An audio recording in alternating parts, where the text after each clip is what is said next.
مریم خاصا جتاتے ہوئے کہہ کر شامیر کا ہاتھ پکڑ کر اس کے برابر سے گزر کر چلی گئی۔ شامیر نے مانا کچھ نہ پوچھا مگر بہت سوالات تھے اس کے ذہن میں۔ وہیں الیان خود کو بکھرتا ہوا محسوس کر رہا تھا۔ مریم نے شادی کر لی، وہ کسی اور کی ہو چکی ہے اب۔ وہ اس کی ایک معافی کا طلبگار ہی رہ گیا تھا، اس کا منتظر ہی رہ گیا تھا۔ کتنے ہی خواب تھے آنکھوں میں جنہیں وہ لمحہ بھر میں چکنا چور ہوتے پا رہا تھا۔ لمحہ بھر میں یوں محسوس ہوا جیسے بہت تھک گیا ہو، جیسے چلنے کی طاقت نہ بچی ہے جسم میں۔ اپنا ہر قدم بہت بھاری محسوس ہو رہا تھا۔ وہ یوں ہی تھک کے ہر ایک قدم لے رہا تھا کہ سامنے سے ایک لڑکی تیزی سے آ کر اس سے ٹکرائی۔ وہ اپنا بیلنس برقرار نہ رکھ سکا اور وہ دونوں ہی زمین بوس ہوئے۔ الیان، الیان آنکھیں کھولو۔ الیان زونی پیچھے کی جانب دیکھ بھاگ رہی تھی، اس لیے اسے آگے سے الیان آتا نظر ہی نہ آیا۔ ٹکراؤ کے بعد اگلے ہی لمحے خود کو ایک کشادہ سینے پر منہ کے بل گرا پایا۔ اس کے ہونٹ سفید شرٹ سے ماسے ہوئے تھے اور خود کو سنبھالتی جیسے ہی اٹھی اس نے محسوس کیا الیان حرکت نہیں کر رہا۔ الیان کے گارڈز فوراً ہی اسے اٹھانے آئے تھے۔ ایک لمحے کے لیے اس نے آنکھ کھولی تو وہ کار میں تھے۔ زونی کا فکرمند چہرہ دیکھ وہ پھر آنکھیں موند گیا، کیونکہ یہ وہ چہرہ نہیں تھا جسے دیکھنے کی وہ آرزو رکھتا تھا اس لمحے۔ الیان، الیان، وہ بار بار اس کے چہرے پر تھپ تھپا رہی تھی مگر وہ حزین اور جوان ہوش میں نہ آیا۔ مریم کا شادی کر لینا اس کے لیے اتنا گہرا صدمہ تھا وہ برداشت نہیں کر پایا۔ وہ 2 سال سے اسی امید پہ جی رہا تھا کہ مریم کو ڈھونڈ لے گا، ایک دن اسے معافی مانگ گا اپنے کیے گناہ کی، اور اسے اس کے بچے کو اپنا لے گا، اپنی محبت کو پھر پالے گا۔ مگر آج ساری امیدیں مانو دم توڑ گئی تھیں۔ مجھے اتارو، پلیز گاڑی کھولو، مجھے اتارو، میرا بھائی پریشان ہو رہا ہوگا۔ اس کی بات سن شہروز جو گاڑی ڈرائیو کر رہا تھا اس کا ذہن کھٹکا۔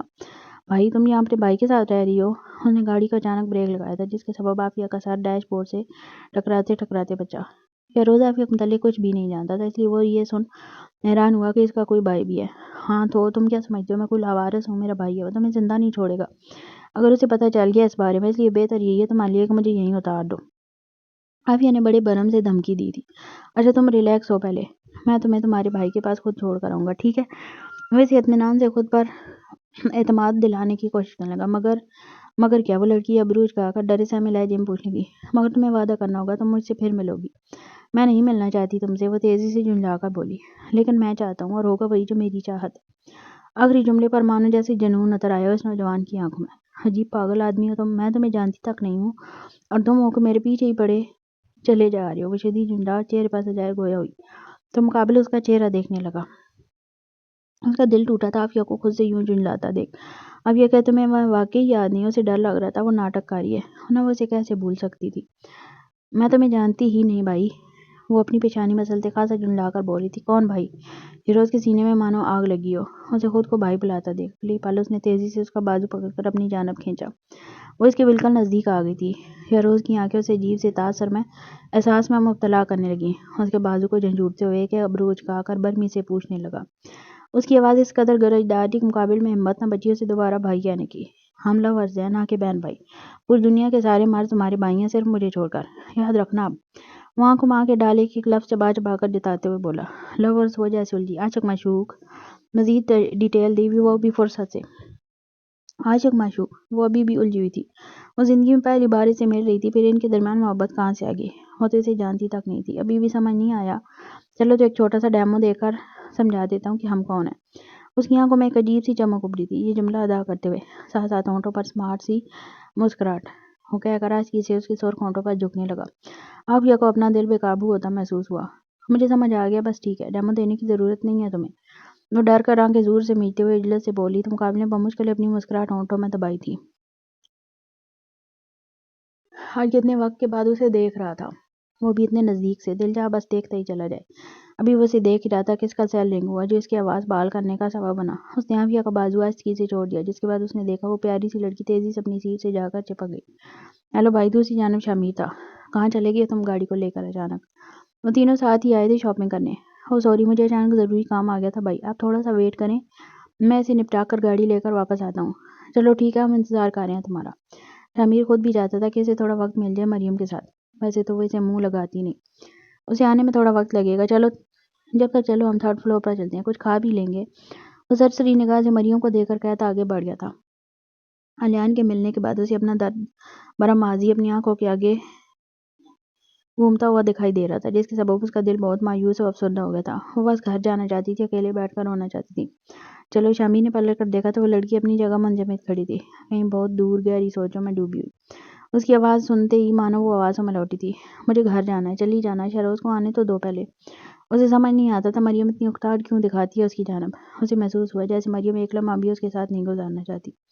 اپنی بیوی کو اپنی سائڈ رکھنے کے لیے اسے اپنے چھوٹے بھائی کا سہارا لینا پڑتا تھا، اور یہ بات اب اسے زہر لگنے لگی تھی۔ شہروز کی آج کلاس تھی، اس کے باوجود وہ اسے زبردستی اپنے ساتھ شاپنگ پر لایا، کیونکہ جانتا تھا کہ اگر الگ سے مریم سے کہے گا تو وہ کبھی راضی نہیں ہوگی۔ اس نے مریم کے سامنے یہی ظاہر کیا کہ سارا پلان شہروز کا ہے، پتہ نہیں اسے کتنی دیر لگے گی، مجھے بہت کام ہے گھر میں۔ وہ جھنڈا کر کہتی باہر جانے کی نیت سے مڑی۔ کام ہے یا مجھے چھوڑ کر بھاگ رہی ہو؟ اس کا بازو تیزی سے پکڑ کر واپس اپنی جانب موڑتے برمی سے استفسار کیا۔ تو تم اتنی اہمیت کی حامل نہیں ہو میری زندگی میں شمیر بخش چودھری کہ تمہارے سامنے بہانے بناؤں؟ اس پار سے لہجے میں کہہ کر اسے اپنا بازو ایک جھٹکے سے چھڑا کر باہر کی جانب چل دی تھی۔ مریم کی یہ بے رخی اسے اپنے دل پر بھاری ہوتی محسوس ہوئی۔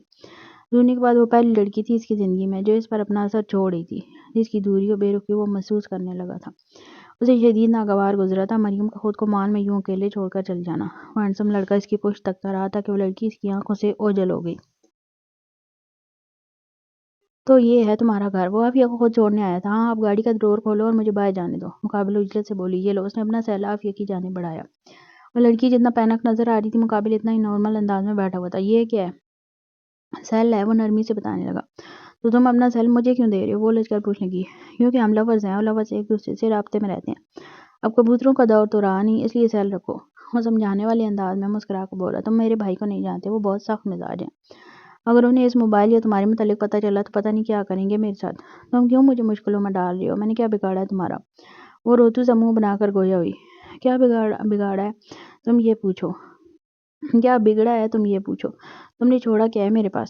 وہ نوجوان آنکھوں میں محبت کا جنون لیے برمی سے ایک ایک لفظ سے چبا کر بولا تھا۔ اسے لگ رہا تھا عافیہ دانستہ طور پر اسے پہچان نہیں رہی، شاید حویلی میں اپنے ساتھ ہوئے حادثے کے سبب۔ اس کی ماں بھی حویلی کی ایک کنیز تھی۔ جب اسے اپنی ماں میں کوئی برائی نظر نہیں آئی تو اپنی محبت میں کیسے نظر آ سکتی تھی؟ اگلے ہی پل اس نے محسوس کیا عافیہ ڈر گئی ہے اسے، اور وہ اسے ڈرانا نہیں چاہتا تھا۔ فی الحال اگر کسی لڑکی کی کال آئے تو ریسیو مت کرنا، لڑکے کی آئے تو بھی مت کرنا، میری امی کی آئے تو ہرگز مت کرنا، ان چارج سوائے میرے تم کسی کی کال ریسیو نہیں کرو گی، اوکے؟ اور میں کیسے پہچانوں گی کہ تمہاری کال ہے؟ اس نے معصومیت سے سوال کیا۔ شہروز کو خوشی ہوئی تھی اس کا سوال سن کہ چلو تھوڑی دلچسپی تو دکھائی معظمہ نے۔ پہلے میں میسج کر دوں گا، اب یہ مت کہنا نام نہیں پتا تمہیں میرا۔ مجھے واقعی نہیں پتا، وہ بھولے پن سے دو گویا ہوئی۔ ٹھیک ہے کوئی بات نہیں، اب یاد کر لو، بلکہ دل پر لکھ لو، شہروز۔ وہ اس لڑکی کے اچانک قریب آ کر اس کے ہونٹوں کو بغور ترسی نگاہ سے دیکھتے برائی آواز میں کہا۔ تم قابل کی جان نکلی تھی۔ اس کی نزدیکی عافیہ کا دل دھڑکا رہی تھی۔ جاؤ۔ وہ شہروز کو دیکھنے میں ابھی مگن تھی کہ اچانک کلک کی آواز آئی اور اسے پتہ چلا شہروز نے اس کی سیٹ بیلٹ کھول دی ہے۔ نرمی سے کہہ کر گاڑی کا ڈور کھول دیا اس کے لیے۔ عافیہ کا سب سے بڑا ڈر یہی تھا کہ کہیں امن نہ دیکھ لے۔ وہ فوراً ہی اتر کر گھر کی جانب بڑھی۔ اس کے پرس میں چابی تھی، لرزتے ہاتھوں کے ساتھ اسے نکال کر تیزی سے دروازہ کھولا اور پھرتی سے گھر میں داخل ہو گئی۔ دروازہ بند کرتے ہی وہ اپنی کمر سے لگا کر دھڑکتے دل کے ساتھ وہیں کھڑی ہو گئی تھی۔ آلیان ایک خوبصورت اور نرم آواز پر اس کی آنکھ کھلی۔ اگلے پل اس کی نگاہ زونی پر گئی جو اس کے بیڈ پر اپنا چاند سا چہرہ ٹکائے اس کا ہاتھ پکڑے سو رہی تھی۔ اس نے ہنسی سے اپنا ہاتھ اس کی پکڑ سے آزاد کرانا چاہا تو فوراً ہی اس لڑکی کی آنکھ کھل گئی۔ آلیان تم اٹھ گئے؟ اس کی آنکھوں میں مسرت جھلکی تھی۔ اس نے فقط اسپات میں سر ہلایا، کچھ بولنے کا دل نہیں کیا اس کا۔ میں ڈاکٹر کو بلاتی ہوں۔ زونی فوراً ہی کہہ کر چلی گئی تھی۔ وہ ڈاکٹر کو لے کر لوٹی تو آلیان بے سوچ آنکھیں بند کیے پڑا تھا۔ ڈاکٹر آلیان کو چیک کرنے کے بعد زونی کو اس نوجوان کا خیال رکھنے کا کہہ کر وہاں سے چلے گئے تھے۔ وہ بے سوچ سا یوں ہی پڑا رہا تھا کہ پورا دن گزر گیا۔ زونی آلیان کے لیے اتنا پریشان تھی کہ اسے ایک بار بھی عافیہ کا خیال نہیں آیا جسے وہ مال میں چھوڑ آئی تھی، اور آتا بھی کیوں بھلا؟ اس کے نزدیک وہ لوگ اسے پکڑنے آئے تھے، ان کا عافیہ سے کوئی تعلق نہیں تھا۔ زونی نے زندگی میں کبھی کسی کا خیال نہیں رکھا تھا، یہ پہلی بار تھا جب وہ کسی کی تیمارداری کر رہی تھی۔ آلیان کی پیشانی پر آنے والا پسینہ وہ ٹاول سے صاف کرنے لگی۔ اس کا بخار اترنے کا نام نہیں لے رہا تھا جس کی وجہ سے وہ اسپتال میں ہی رہ رہے تھے۔ 2 دن ہو چکے تھے اسے اسپتال میں، مگر اس نے ایک بار بھی منہ سے کوئی لفظ ادا نہیں کیا، بس ان سی کیفیت میں بیٹھا رہتا۔ اس کی آنکھیں اتنی خالی ہوتی کہ لگتا جیسے جینے کی کوئی امید ہی نہ ہو اس میں۔ زونی سر کے والدین ان سے ملنے آ رہے ہیں آج، تو تم چاہو تو گھر جا سکتی ہو۔ دانش کا رویہ زونی سے بہت بدل گیا تھا، اب خاصا نرمی آ گئی تھی اس کے لہجے میں۔ نہیں، جب میں بیمار تھی تو انہوں نے میری بہت خدمت کری تھی، اب میری باری ہے۔ وہ نرمی سے گویا ہوئی۔ مگر تم تھک گئی ہوگی۔ نہیں میں ٹھیک ہوں بالکل۔ ابھی وہ بول ہی رہی تھی کہ دروازے سے آلیان کے والدین داخل ہوئے۔ آلیان میرا بچہ، ریحانہ بیگم روان سا آواز میں کہتی آلیان سے آ کر چپک گئی۔ زونی واقف تھی وہ جاگ رہا ہے، لیکن یہ دیکھ کر اسے کافی حیرانگی ہوئی کہ اس نے اپنی ماں کے اتنے محبت سے گلے لگانے کے باوجود بھی آنکھ نہ کھولی۔ زونی نے محسوس کر لیا تھا ان ماں بیٹے کے درمیان کی خلش کو۔ تم ریحانہ بیگم اب زونی کی جانب متوجہ ہوئی تھی۔ میں زنیشہ بخش آنٹی۔ میں ابھی وہ اپنا تعارف دے ہی رہی تھی کہ ریحانہ بیگم فوراً ہی اٹھ کے اس کے گلے لگی۔ میں تو دیکھتے ہی پہچان گئی تھی کہ تم ہی زنیشہ ہو۔ ماشاءاللہ کیا رنگ اور روپ پایا تم نے۔ میری بہو تو لاکھوں میں ایک ہے۔ ریحانہ بیگم نے اس کی بلائیں لیتے ہوئے بڑی مسرت سے کہا۔ تو زونی حیرت و بے یقینی سے کبھی انہیں تو کبھی الیان کو تو کبھی دانش کو دیکھنے لگی۔ اسے سمجھ نہیں آ رہا تھا چل کیا رہا ہے۔ بہو، وہ زہریلا اپنا سمجھی سے بڑبڑائی۔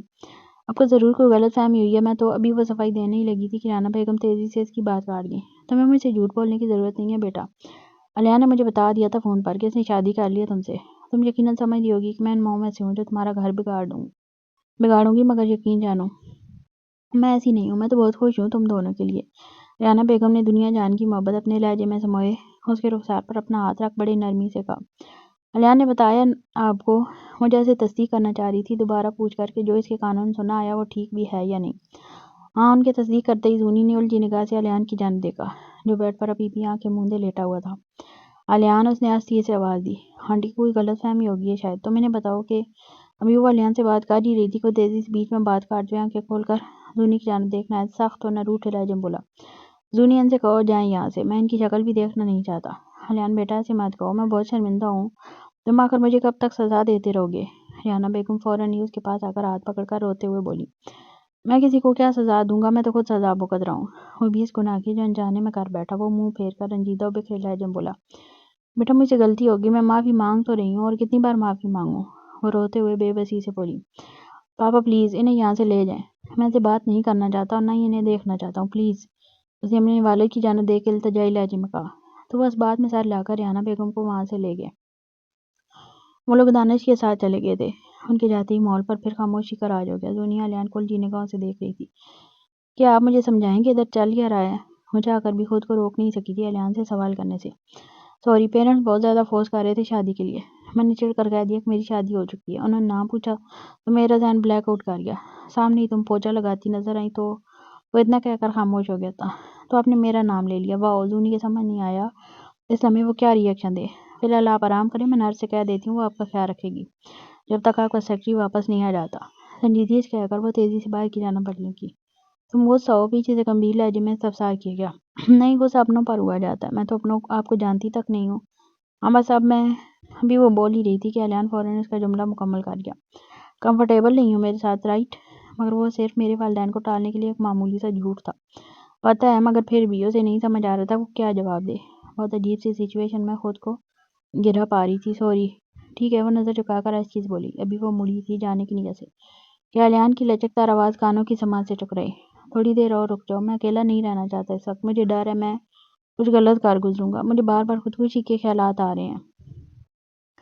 کبھی کبھار ہم لوگوں کو بہت اسٹرانگ پاتے ہیں کہ ہمیں محسوس ہی نہیں ہوتا وہ ڈپریشن کا شکار ہو سکتے ہیں، جیسے الیان تھا۔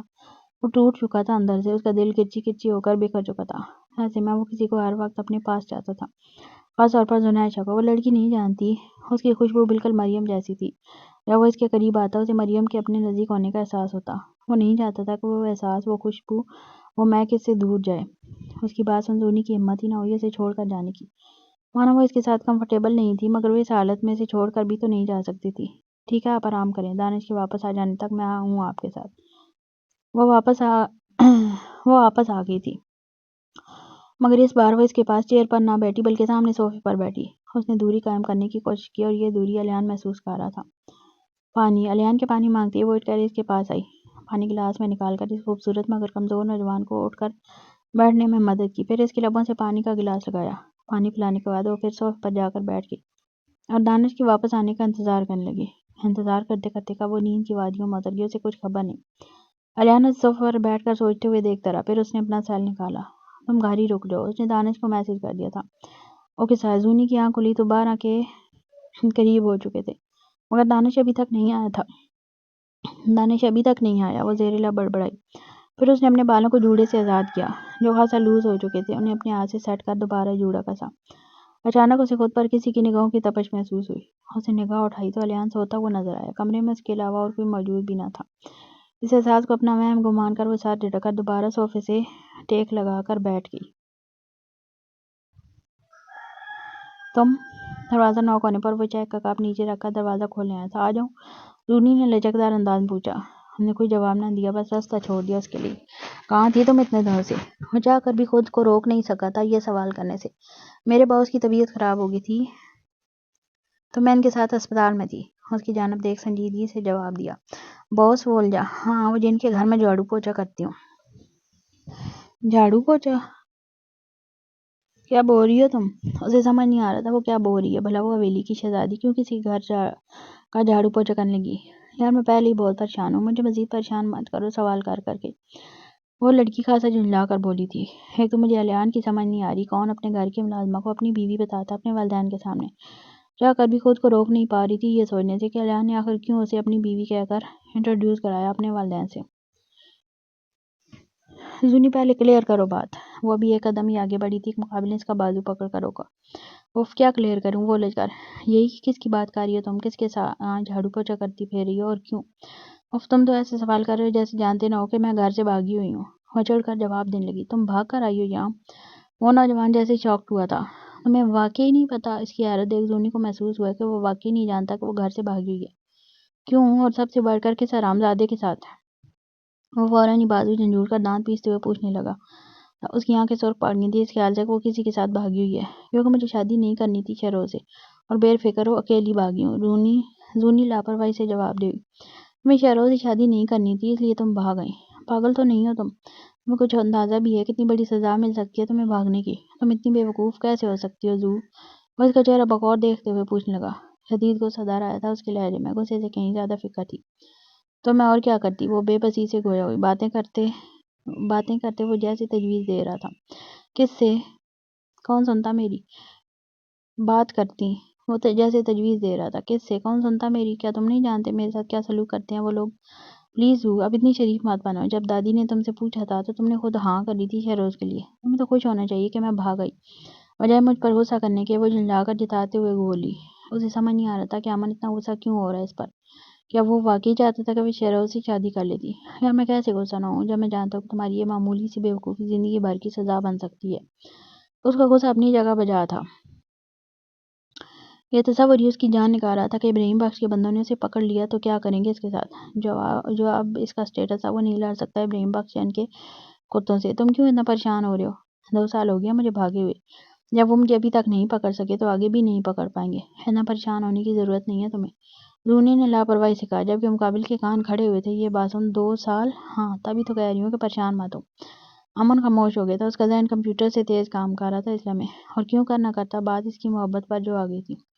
ایسا ممکن ہی نہیں کہ ابراہیم بخش کے بندے ابھی تک زونی کو ڈھونڈ نہیں پائے۔ یقیناً انہوں نے ہاتھ ہلکا رکھا ہے، مگر کیوں؟ اپنی جگہ منجمد کھڑا وہ یہی سوچ رہا تھا۔ مریم کا گزر سیڑھیوں سے ہوا تو وہاں کا منظر دیکھ آنکھیں ایک لمحے کے لیے ساکت ہوئیں۔ شمیر ایک لڑکی کے ساتھ بیٹھا اس کے کان کی بالیوں سے کھیلتا نظر آ رہا تھا۔ یہ منظر اسے اپنے دل پر شدید بھاری ہوتا محسوس ہوا۔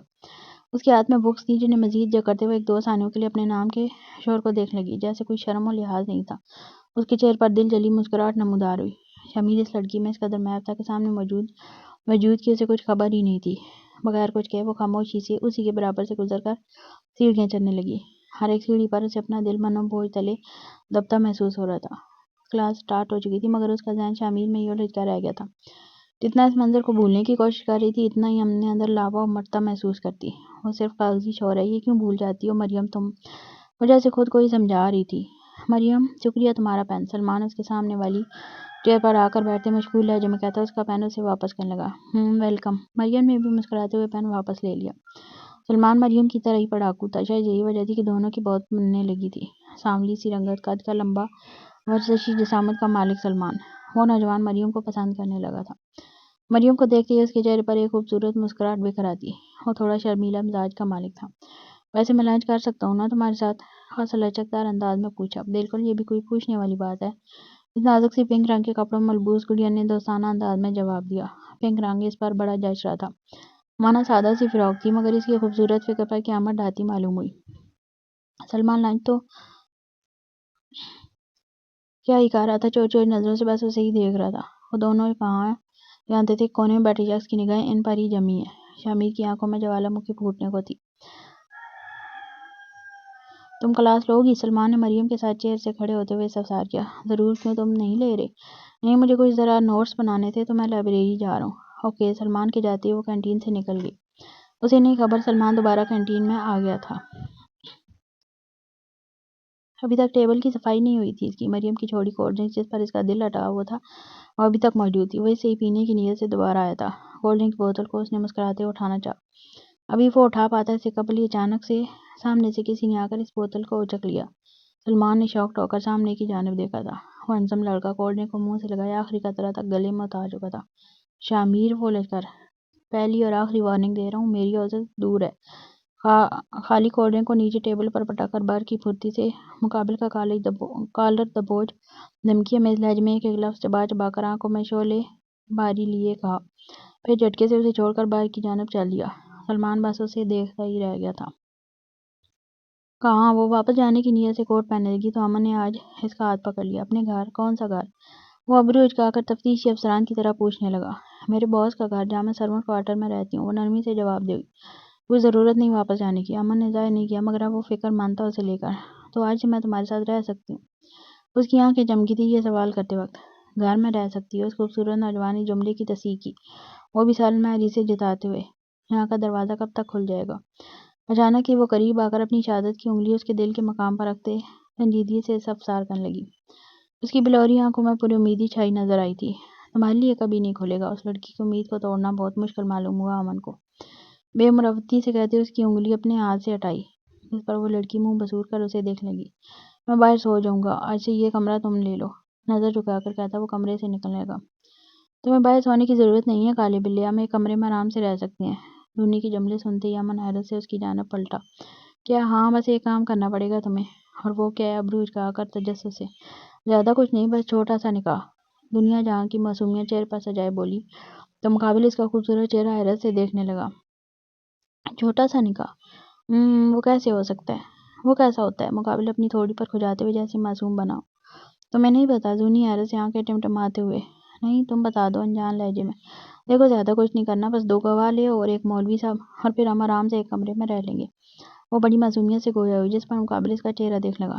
جبکہ یہ سب اتنا ہی آسان ہوتا تو پھر بھاگی کیوں تھی پہلے چھوڑ کر؟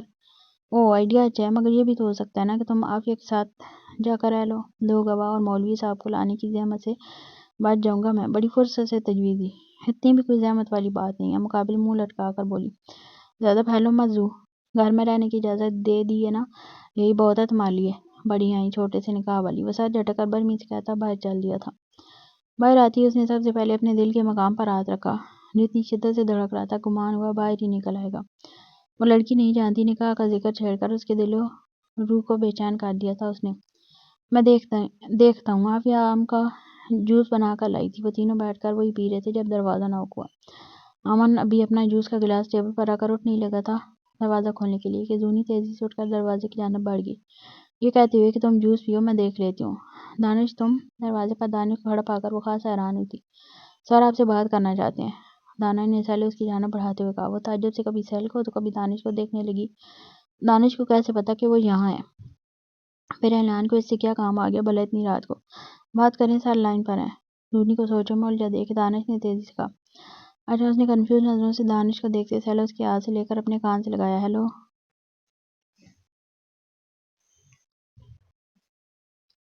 ابھی تک گھر کیوں نہیں آئی؟ اسے امید نہیں تھی کہ دوسری جانب سے اس قدر سخت آواز اس کے کانوں کی سماعت سے ٹکرائے گی۔ وہ آج سے امن کے گھر رہنے والی ہوں، اس نے نرمی سے جواب دیا۔ امن یعنی کالا بلّا، وہ جیسے کنفرم کر رہا تھا۔ ہاں، شاید تم بھول گئی ہو دھونی، تم نے میرا لاکھوں کا نقصان کیا، صرف اس لیے میں تمہارے ساتھ اچھا بیہیو کر رہا ہوں۔ تم میرا لاکھوں کا نقصان کر کے غائب ہونے کا سوچ رہی ہو؟ اس کے سخت الفاظ دھونی کو اپنے چہرے پر تمانچے کی مانند محسوس ہوئے۔ اعلان کے اچھے رویے کی وجہ وہ واقعی بھول گئی تھی کہ اس کے وہاں رہنے کی اصل وجہ اس کا لاکھوں کا قرضہ اتارنا ہے، نہ کہ 2 وقت کا اچھا کھانا اور سر پر چھت۔ 2 آپشن ہیں تمہارے پاس، یا تم میرا قرضہ اتار دو یا پھر گھر چلی جاؤ فوراً۔ یہ کہتی اس نے کال ڈسکنیکٹ کر دی۔ دھونی سیل ہاتھ میں لیے الجھے ذہن کے ساتھ کھڑی تھی۔ امن کی سادہ زندگی اس کی آنکھوں کے سامنے تھی، وہ کتنی محنت سے پیسے کما کر اپنا گھر چلا رہا ہے وہ سب دیکھ رہی تھی۔ ایسے میں اپنا لاکھوں قرضہ اس کے سر پر کیسے ڈال سکتی تھی؟ بات چند پیسوں کی ہوتی تو وہ امن سے فوراً مانگ لیتی بغیر کسی ہچکچاہٹ کے، مگر بات لاکھوں کی تھی۔ کیا ہوا؟ امن وہاں کر اس کی جانب دیکھتے ہوئے فکر مند لہجے میں ابرو اچکا کر پوچھنے لگا۔ وسار کی طبیعت خراب ہوگی ہے، مجھے جانا ہوگا۔ جب کوئی بہانہ نہ سوجا تو لے کر الیان کو دوبارہ بیمار کر ڈالا۔ کیوں تم کیوں جاؤ گی؟ تمہارا باز کیا بچہ ہے جسے خیال رکھنے کے لیے ایک بیبی سیٹر کی ضرورت ہے؟ وہ غصیلی نگاہ سے زونی کو گھورتے دانت پیستے ہوئے طنز کرنے لگا۔ ہاں وہ بچے ہی ہیں 12 سال کے۔ وہ خاصا پر اعتمادی سے جھوٹ بولی۔ جانتی جو تھی امن جانے نہیں دے گا ورنہ۔ زونی کی بات سن دانش بھی سلجھی نگاہ سے دیکھ لگا۔ اسے کیوں نہیں پتا چلا کہ اس کا باس 12 سال کا بچہ ہے؟ واقعی؟ امن مشکوک نظروں سے اسے گھورتے۔ ہاں تو ان کی امی نے مجھے کہا تھا ان کا خیال رکھنے کے لیے۔ ان کے والدین اسلام آباد گئے ہوئے ہیں نا؟ ہے نا دانش؟ اور ہم نے جھوٹ میں دانش کی تصدیق مانگی تھی۔ ہاں ہاں بالکل، چلیں زونی وہ رو رہے ہیں بہت۔ دانش بمشکل اپنی ہنسی ہونٹوں میں دباتے سنجیدگی سے بولا۔ اچھا مگر تم نے تو کہا تھا تم وہاں جھاڑو پوچھا کرتی ہو۔ امن اسے مشکوک نگاہوں سے دیکھتے ہوئے گویا ہوا۔ ہاں میں جھاڑو پوچھا ہی کرتی ہوں وہاں، لیکن اس کی والدہ گئی ہوئی ہیں اس لیے میں آج خیال رکھنے جا رہی ہوں۔ اوکے زونی اجلت سے کہہ کر اندر کی جانب بڑھ گئی اپنا کوٹ لینے۔ ویٹ میں چھوڑ دیتا ہوں تمہیں وہاں۔ اچھا میں بھی گھر دیکھ لوں گا۔ زونی نے ابھی ایک قدم باہر نکالا ہی تھا گھر سے کہ امن تیزی سے بولا۔ میں ہوں زونی کو لے جانے کے لیے، آپ کو پریشان ہونے کی ضرورت نہیں۔ دانش آگے تھا کہ الیان کو پسند نہیں آئے گا۔ الیان کے بلانے کی وجہ چاہے جو بھی ہو تھی تو زونی ایک معمولی سی ملازمہ ہی نہ، اس کے ساتھ اس کے کزن کا اتنی رات کو گھر آنا دانش کو ٹھیک نہ لگا۔ زونی صرف قریبی لوگ بلاتے ہیں، تم زنیشہ بخش بولو۔ امن نے اسے آڑے ہاتھوں لیتے برہمی سے کہا تو دانش کو اپنی پیشانی پر پسینے آتے محسوس ہوئے۔ زنیشہ بخش نام سے تو کوئی شہزادی معلوم ہوتی ہے اور ہے چورنی۔ دانش منہ ہی منہ بڑبڑاتے اوکے زنیشہ پلیز چلو ورنہ الیان بابا نے پورے گھر سر پہ اٹھا لینا ہے۔ وہ آنکھوں ہی آنکھوں میں زونی کو وارننگ دینے لگا تھا۔ ٹھیک ہے۔ زونی آگے بڑھتی ہے سے پہلے ہی امن نے اس کا بازو پکڑ لیا۔ میں نے کہا نا میں ساتھ چل رہا ہوں تمہیں چھوڑنے، مگر اس کی ضرورت نہیں ہے، میں بچی نہیں ہوں امن، اب میں اپنا خیال خود رکھ سکتی ہوں۔ وہ خاصا جتاتے ہوئے بول رہی تھی۔ اس کا لہجہ نہ روٹھا سا لگا امن کو، جو اسے برا بھی لگا تھا، مگر اگلے ہی پل وہ سر جھٹک گیا۔ جب تک مجھے تمہارے متعلق پتہ نہیں تھا تب تک بات الگ تھی زو۔ میں مانتا ہوں تم اپنا خیال رکھ سکتی ہو، لیکن میں پھر بھی تمہارا خیال رکھنا چاہتا ہوں۔ کتنے وقت بعد اسے محسوس ہوا جیسے وہ لاوارث نہیں ہے، کوئی ہے اس کے پیچھے، کوئی ہے جو اس کا خیال رکھنے والا ہے۔ وہ کیسے انکار کر دیتی؟ ہم تم ایسے بولو گے میں تو کیا دنیا کوئی بھی لڑکی تمہیں منع نہیں کر سکتی۔ وہ بیچاری بے بسی سے مسکراتے ہوئے گویا ہوئی۔ چلو پھر۔ وہ حسین نوجوان اس کا بازو پکڑ کر اپنی گاڑی کی جانب بڑھ گیا تھا۔ دانش کی گاڑی آگے آگے چل رہی تھی اور امن اس کے پیچھے۔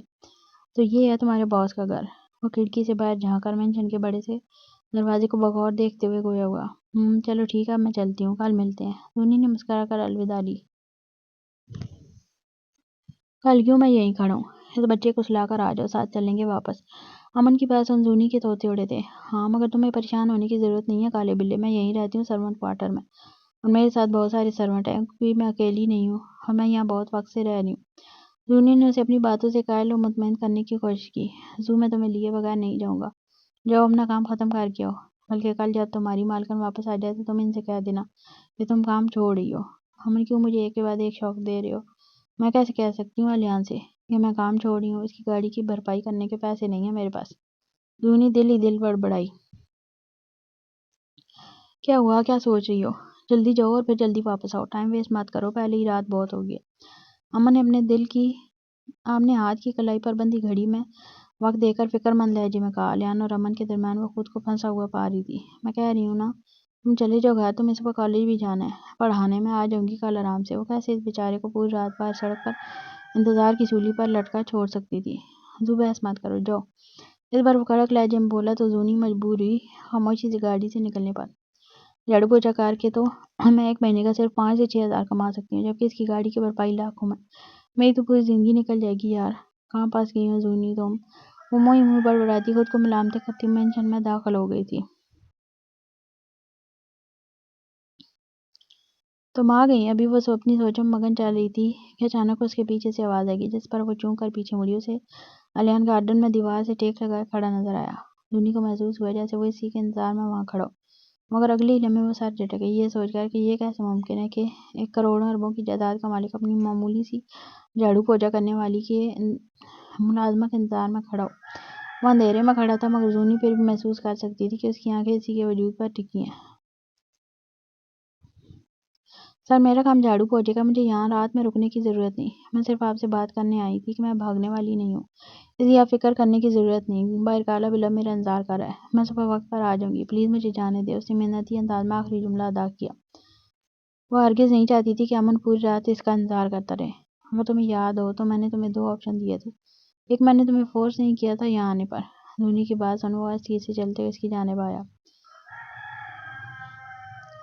اس کے روبرو کھڑے اور سینے پر اپنے دونوں ہاتھ فولڈ کر لائے جن بلا کی بے نیازی لیے گویا ہوا۔ اس قدر بے نیازی کہ زنیشہ کو محسوس ہوا وہ چاہتا ہی نہیں کہ وہ یہاں پر ہو۔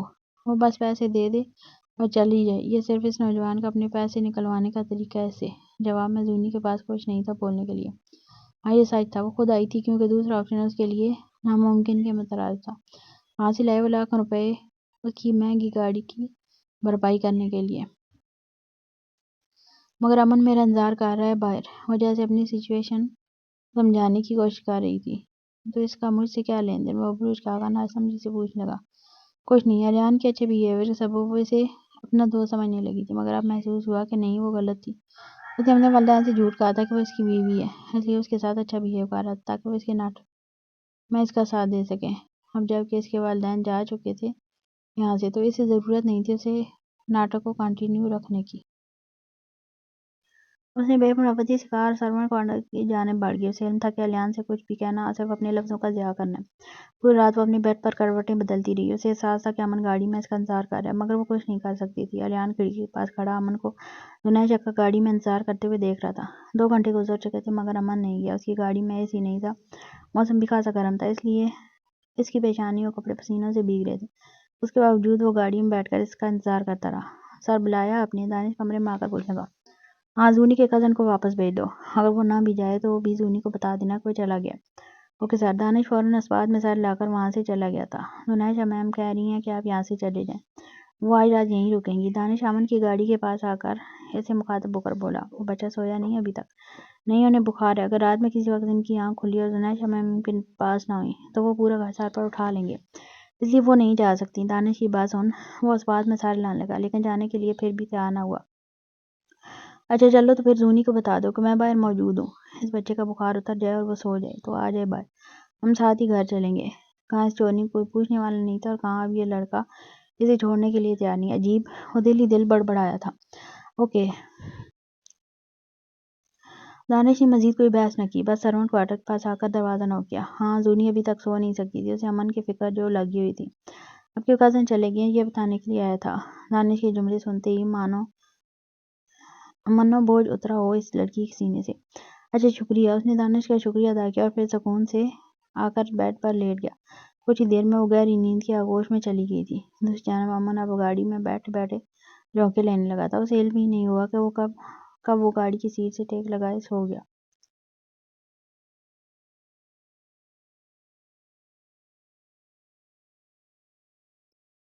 سورج کی کرنیں اس کی سفید خوبصورت چہرے پر پڑ رہی تھی۔ سر رنگ ہوتے ہی اچانک اس کی آنکھ کھلی۔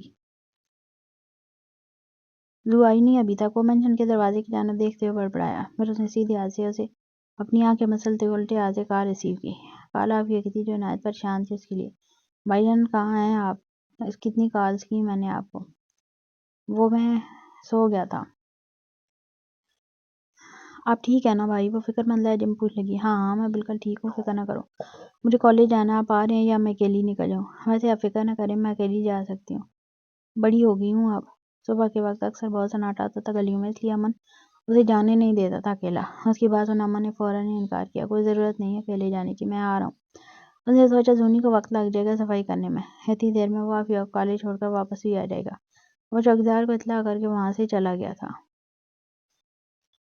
وہ گہری نیند کی آغوش میں تھی جب اس کی کانوں کی سماعت سے بلند گر ادھر آوازیں ٹکرانے لگیں۔ دھڑام کی آواز پر وہ چونک کر اٹھ کر بیٹھی۔ کسی نے اس کے کمرے کا دروازہ توڑا تھا۔ ابھی وہ بیڈ سے اٹھ سے پاتی اس سے قبل ہی 3 نوجوان اس پر ٹوٹ پڑے۔ 2 نے اس کے ہاتھ پکڑے اور اسے واپس بیڈ پر گرا دیا۔ تیسرے نے آ کر اس کے منہ پر رومال لگایا۔ 1-2 ثانیوں تک اس نے ہاتھ پیر چلانے کی کوشش کی، مگر نہ جانے اس رومال کی مہک میں ایسا کیا تھا کہ وہ اپنے پورے جسم کو سون ہوتا محسوس کرنے لگی، اور کچھ ہی لمحے بعد اس کی آنکھوں کے آگے اندھیرا چھا گیا تھا۔ الیان کے گارڈز اور ان گنڈوں میں فائرنگ کا تبادلہ ہوتا رہا۔ وہ کوئی گنڈا نہیں تھا اور نہ ہی مافیا سے کوئی تعلق تھا اس کا۔ اس کے گارڈز بہت جلد ان گنڈوں کے آگے ہار گئے۔ دیکھو ہماری لڑائی تم سے نہیں، ہمیں بس اس لڑکی کو لے جانے دو، تم لوگ رستے سے ہٹ جاؤ، ہم اسے لے جائیں گے۔ وہ لوگ پوری تیاری کے ساتھ آئے ہوئے تھے۔ الیان چاہ کر بھی ان کا مقابلہ نہیں کر پا رہا تھا، پھر اس کے 3-4 گارڈز کا ان 12-13 ہٹے کٹے گنڈوں سے کیا مقابلہ جو گنوں کو ہاتھ میں لیے کسی بھی لمحے فائر کرنے کے لیے تیار کھڑے تھے۔ اگلے ہی لمحے الیان کی نظر ایک لڑکے پر گئی جو سرونٹ کوارٹر سے ایک لڑکی کو اپنے پیٹھ پر لادے ہوئے باہر نکل رہا تھا۔ مانا وہ چہرہ نہیں دیکھ سکتا تھا مگر بغیر دیکھ کے بھی جانتا تھا کہ وہ زونی ہے۔ تم لوگ کون ہو اور کیوں زونی کے پیچھے پڑے ہو؟ زونی کی حالت دیکھ الیان کا خون کھول گیا تھا۔ وہ ایک جس میں اس کے لڑکے تک پہنچا جو سر پر کالے رنگ کی پگڑی اور اسی سے چہرے پر نقاب کیے ہوئے تھا۔ الیان نے دو ہاتھ مار کر اس لڑکے کو نیچے گرا دیا تھا۔ زونی نیچے گرتے ہی اس قبل ہی الیان نے اس کے بے سوس جسم کو تھاما۔ ابھی الیان اس خوبصورت سفید پھول کے بے سوس جسم کو اپنے سینے سے لگایا ہی تھا کہ پیچھے سے فائر چلی جو ڈائریکٹ آ کے اس کے سیدھے ہاتھ کے بازو پر لگی، مگر وہ لوگ وہیں نہ رکے۔ دونوں نے الیان کے پاؤں کا بھی نشانہ بنایا۔ وہ گرا تو زونی بھی اس کے ساتھ ہی گری۔ سر دانش نے بچانے کی کوشش کی مگر ان لوگوں نے دانش کو بھی فوراً نشانہ بنا لیا تھا اپنے فائر کا۔ اس لڑکے کو اٹھا چلو، یہ کام کا ہے ہمارے۔ فائز رانا الیان کی جانب دیکھا باز سے مسکراتے ہوئے بولا، مگر زونی کو کسی کے ساتھ بھاگنے کا الزام بھی تو لگانا تھا نا۔ خیر بغیر کسی لڑکے کو اسے واپس لے جائیں گے تو باندھی کیسے بنے گی اپنی؟ اس وقت کا اس نے بڑی شدت سے انتظار کیا تھا۔ وہ بھولا نہیں تھا آج بھی اپنی تذلیل کو۔ فائز رانا کے بندے الیان اور زونی دونوں کو ہی اپنے ساتھ اٹھا لے گئے تھے۔ الیان کے ہاتھ پاؤں دونوں سے خون بہہ رہا تھا۔ تکلیف کی شدت سے اس کے اوزان قطع ہونے لگے مگر اس لمحے میں وہ محسوس کر سکتا تھا اپنے برابر میں لیٹی لڑکی کی مہک کو، وہ مہک جس کا وہ دیوانہ تھا۔ اس نے بمشکل اپنی آنکھیں کھولیں۔ تم فکر مت کرو زونی، میں تمہیں بچا لوں گا، وہ اس کی سے بڑبڑایا مگر اگلے ہی پل اس کی آنکھیں بند ہو گئیں۔ امی جان اتنی صبح کال کی خیریت؟ وہ غیر نیند میں تھا جب اسے اپنی والدہ کی کال رسیو ہوئی۔ زونی پکڑی گئی ہے، فائز رانا اسے لے کر حویلی آ رہا ہے اس کے عاشق کے ساتھ، تم جلدی یہاں پہنچو۔ زونی پکڑی گئی؟ اسے اچھی طرح یاد تھا کہ اس نے عافیہ کو زونی کے ساتھ دیکھا تھا۔ کہیں فائز کو عافیہ کے متعلق تو نہیں پتہ چل گیا؟ اسے سب سے پہلے یہی خوف لاحق ہوا۔ زونی اور اس کے عاشق کے علاوہ کسی اور کو پکڑا ہے؟ اور کس کو پکڑا ہے؟ صرف وہی جانتا ہے۔ یہ سوال کرتے وقت اس کی جان کیسے سولی پہ لٹکی ہوئی۔ نہیں تو میں نے تو نہیں سنا، نوری کبھی بھی کچی خبر نہیں دیتی، کنیز بانو مطمئن انداز میں جواب دی ہوئی۔ فی الحال یہ وقت نہیں ہے باتوں کا، جلد سے جلد حویلی پہنچو۔ ان لوگوں کے پہنچنے سے پہلے تھا کہ جب زونی کو کنیز بنایا جائے تو تم یہاں موجود ہو اور اسے اپنی کنیز بنا سکو۔ مت بھولو زونی کے پاس جائیداد کا حصہ ہے ابھی، وہ فائز رانا کی نظر ہے اس پر۔ تم ویسے بھی اس کے منگیتر رہ چکی ہو، تمہارا سب سے زیادہ حق ہے اس پر۔ اگر تم خود آ کر اسے مانگو کہ کنیز کے طور پر تو فائز رانا چاہے ایڑیاں رگڑتا رہ جائے لیکن ابراہیم بخش اسے نہیں تمہیں ہی دے گا۔ اس لیے جلدی کرو بیٹا، اس طرح کے موقع بار بار نہیں آتے۔ جی امی میں سمجھ گیا، میں ابھی نکلتا ہوں، مجھے شارٹ کٹ پتہ ہے، میں ان لوگوں سے پہلے وہاں پہنچ جاؤں گا۔ وہ نہایت مطمئن لہجے میں گویا ہوا، ساتھ ساتھ تیزی سے بیڈ سے اٹھ کر سائڈ ٹیبل سے اپنی گاڑی کی چابی اٹھائی۔ ٹھنڈا پانی جسم پر پڑتے ہی وہ جیسے کرنٹ کھا کر اٹھی۔ اس نے محسوس کیا کہ اس کے ہاتھ پاؤں بندھے ہوئے ہیں، وہ حرکت نہیں کر پا رہی۔ اس نے نظر اٹھائی تو سامنے اپنے پھوپھا فائز رانا کو خبر سے مسکراتے ہوئے پایا۔ مانا اس کا سر سن تھا مگر وہ مکمل خاموش ہو چکی تھی، مکمل ہوش میں آ چکی تھی۔ زونی نے فوراً ہی اپنے ارد گرد دیکھا، وہ حویلی کے بڑے سے صحن میں موجود تھی، اس کے سارے گھر والے سامنے کھڑے تھے۔ ابراہیم بخش ان کے درمیان میں تخت پر گو تکیے سے ٹیک لگائے بیٹھا الگ ہی نظر آ رہا تھا۔ تو میں پکڑی گئی، وہ کہہ کر بے اختیار مسکرا دی۔ کہیں نہ کہیں اسے خوشی تھی کہ وہ پکڑی گئی، تھک جو گئی تھی وہ اس بلی چوہے کے کھیل سے۔ پاگلوں کی طرح بھاگتے ہوئے ڈرتے ڈرتے جب ڈر سامنے آ گیا تو بے خوف اسے سینے سے لگانے کے لیے تیار تھی۔ وہ ایک لکڑی کی کرسی پر بیٹھی ہوئی تھی، اس کا نازک جسم رسیوں سے بندھا ہوا تھا۔ زونی نے سیدھے ہاتھ کی جانب نگاہ کی، الیان اسے درختوں سے بندھا ہوا نظر آیا، اس کے ہاتھ پر پٹی بندھی ہوئی تھی۔ اس حسین نوجوان کا چہرہ جس طرح لٹکا ہوا تھا، زونی کو محسوس ہوا کہ وہ بے ہوش ہے۔ اسے شدت سے دکھ ہوا تھا الیان کی حالت پر، وہ بیچارہ خواہ مخواہ ہی گھسیٹا گیا ان سب میں۔ اس نے اپنی ماں کو دیکھنے کی نیت سے پھر ایک بار سامنے کی جانب دیکھا، وہاں موجود سب موجود تھے، تایا تائی دادا دادی یہاں تک کہ اس کا باپ بھی بس نہیں نظر آئی تو ماں ہی نظر نہ آئی۔ زونی کی نظر متلاشی ہو گئی، وہ ایک بار اپنی ماں کو دیکھنا چاہتی تھی، ان کی گود میں لیٹ کر رونا چاہتی تھی، ان کے سینے سے لگ کر سکون پانا چاہتی تھی۔ کیونکہ وہ حویلی کی بیٹی تھی اس لیے یہ خبر کانوں کان بھی کسی کو پتہ ہی نہیں چلی کہ وہ بھاگ گئی ہے۔ اس کے لیے پنچایت نہیں سجائی گئی بلکہ حویلی میں ہی عدالت لگی تھی۔ اس کے سزا اور جزا کے فیصلے یہیں ہونے تھے، اس کے اپنوں کے سامنے۔ اسے ایک آرام زندگی کی جانب دھکیلنے والا کوئی اور نہیں اس کا باپ، دادا، تایا اور چاچا تھے۔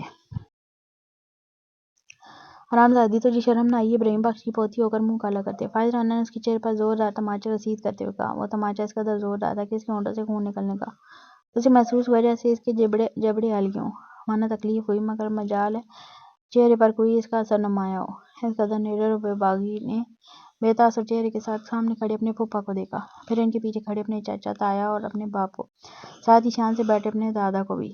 تیرا کوئی حق نہیں بنتا مجھے مارنے کا، پیچھے ہٹ سور کی اولاد، یہ حق صرف میرے باپ کا ہے۔ فائز رانا کی آنکھوں میں آنکھیں ڈال نڈر لہجے میں دانت پیستے ہوئے بولی، مجھے گالی دیتی ہے۔ فائز رانا نے غصے سے پاگل ہو کر اس کے خوبصورت چہرے پر تماچے برسانا شروع کر دیے۔ تو ہے تیری مردانگی پر سالے، ہاتھ باندھ کر مار رہا ہے ایک لڑکی کو، ہاتھ کھول ہمت ہے تو۔ اس خبیث آدمی نے اس نازک سی لڑکی کے بالوں کو جھوڑا کر اس کا چہرہ اوپر کیا تاکہ مزید مار سکے، اس سے قبل کہ وہ عمل کر پاتا زونی نے اس کے منہ پر تھوکتے ہوئے اس کی غیرت کو للکارا۔ مارے غضب و غصے کے اس نے زونی کے ایسا تھپڑ مارا کہ وہ کرسی سمیت زمین پر جا گری اور اس کی کرسی تک ٹوٹ گئی۔ اس کے پیٹ پر جہاں پہلے ہی زخم تھا، کرسی کی نوک جا کر لگی اور وہاں سے خون رسنے لگا، جس کے سبب اس کے منہ سے بے ساختگی درد بھری خراش بلند ہوئی۔ ہاتھ مت لگانا اسے! اچانک کی گرج دار چیخ پورے صحن میں گونجی۔ سب درخت سے بندھے اس نوجوان کو دیکھنے لگے۔ اوہ تیرے عاشق کو ہوش آ گیا۔ وہ دانت پیستے مسکرا کر بولا، عاشق نہیں ہے وہ میرا، دادا اس سے میرا کوئی لین دین نہیں ہے، میں اس کے گھر پر جھاڑو پوچھے کا کام کرتی ہوں فقط، اس کے علاوہ نہ میں اسے جانتی ہوں اور نہ یہ مجھے۔ چھوڑ دیں اسے۔ زونی اپنے لیے نہ صحیح مگر الیان کے لیے ضرور فکر مند ہوئی تھی، جو اس کی وجہ سے ان سب میں پھنس گیا تھا۔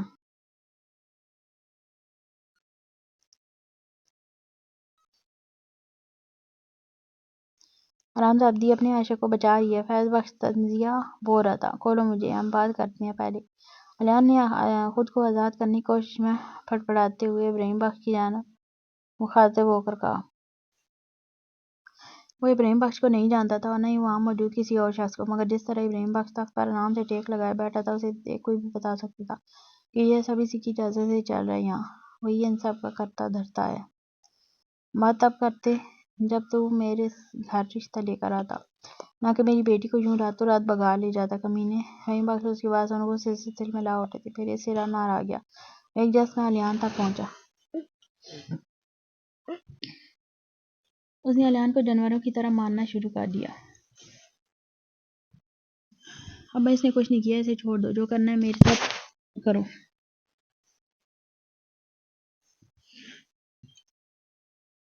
کیوں رو رہی ہے اس کے لیے، جب تو جانتی ہی نہیں اسے؟ احسن بخش نے طنز کا تیر مارا تھا۔ ہاں میں نہیں جانتی اسے، مگر انسان ہے یہ، خواہ مخواہ کیوں اسے ان سب میں گھسیٹ رہے ہو؟ سالی جھوٹ بولتے شرم نہیں آتی تجھے؟ میں نے خود تم دونوں کو ایک ساتھ کمرے میں پکڑا ہے۔ فائز رانا تیزی سے بولا، جھوٹ مت بول سور، تو نے مجھے گھر کے سرونٹ کوارٹر سے اٹھایا تھا۔ زونی تیزی سے رد میں بولی، سب جانتے ہیں یہاں جھوٹ کون بول رہا ہے اپنے عاشق کو بچانے کے لیے۔ جو تو جھوٹ بولنے کی کوشش کر رہی ہے نا، میں بتا دوں وہ سب بیکار ہے، یہ یہاں سے بچ کر نہیں جائے گا، کم از کم میں تو اسے یہاں سے زندہ نہیں جانے دوں گا۔ فیض بخش اس کے سامنے آ کر آگ بگولا ہو کے دہڑا۔ الیان بہت ہی زخمی تھا، مزید فہیم کی مار برداشت نہ کر سکا، اس کے منہ سے خون کی الٹی ہوئی اور پھر ایک بار بے ہوش ہو گیا۔ اب حضور یہ بھاگی ہوئی ہے، اسے میری کنیز بنا دیں، اس کی عقل اور اس کی اکڑ دونوں میں ٹھکانے لگا دوں گا۔ فائز رانا نے بغیر وقت مزید ضائع کیے اسے اپنی کنیز کے طور پر ابراہیم بخش سے مانگا۔ تم جانتے بھی ہو تم کیا کہہ رہے ہو فائز رانا، یہ کوئی گاؤں کی عام سی لڑکی نہیں ہے، یہ فہیم بخش یعنی میری بیٹی ہے۔ تو نے سوچ بھی کیسے لیا اسے کنیز بنانے کا؟ فہیم بخش نے فائز کو اس کے لیے زونی کو مارنے دیا، کیونکہ یہ اس کے نزدیک زونی کی سزا تھی بھاگنے کی، مگر اسے کنیز بننے دے یہ اس کی غیرت کو ہرگز گوارا نہ تھا۔ یہ اپنے عاشق کے ساتھ بھاگی تھی، قوانین کے مطابق یہ اب کنیز بنے گی۔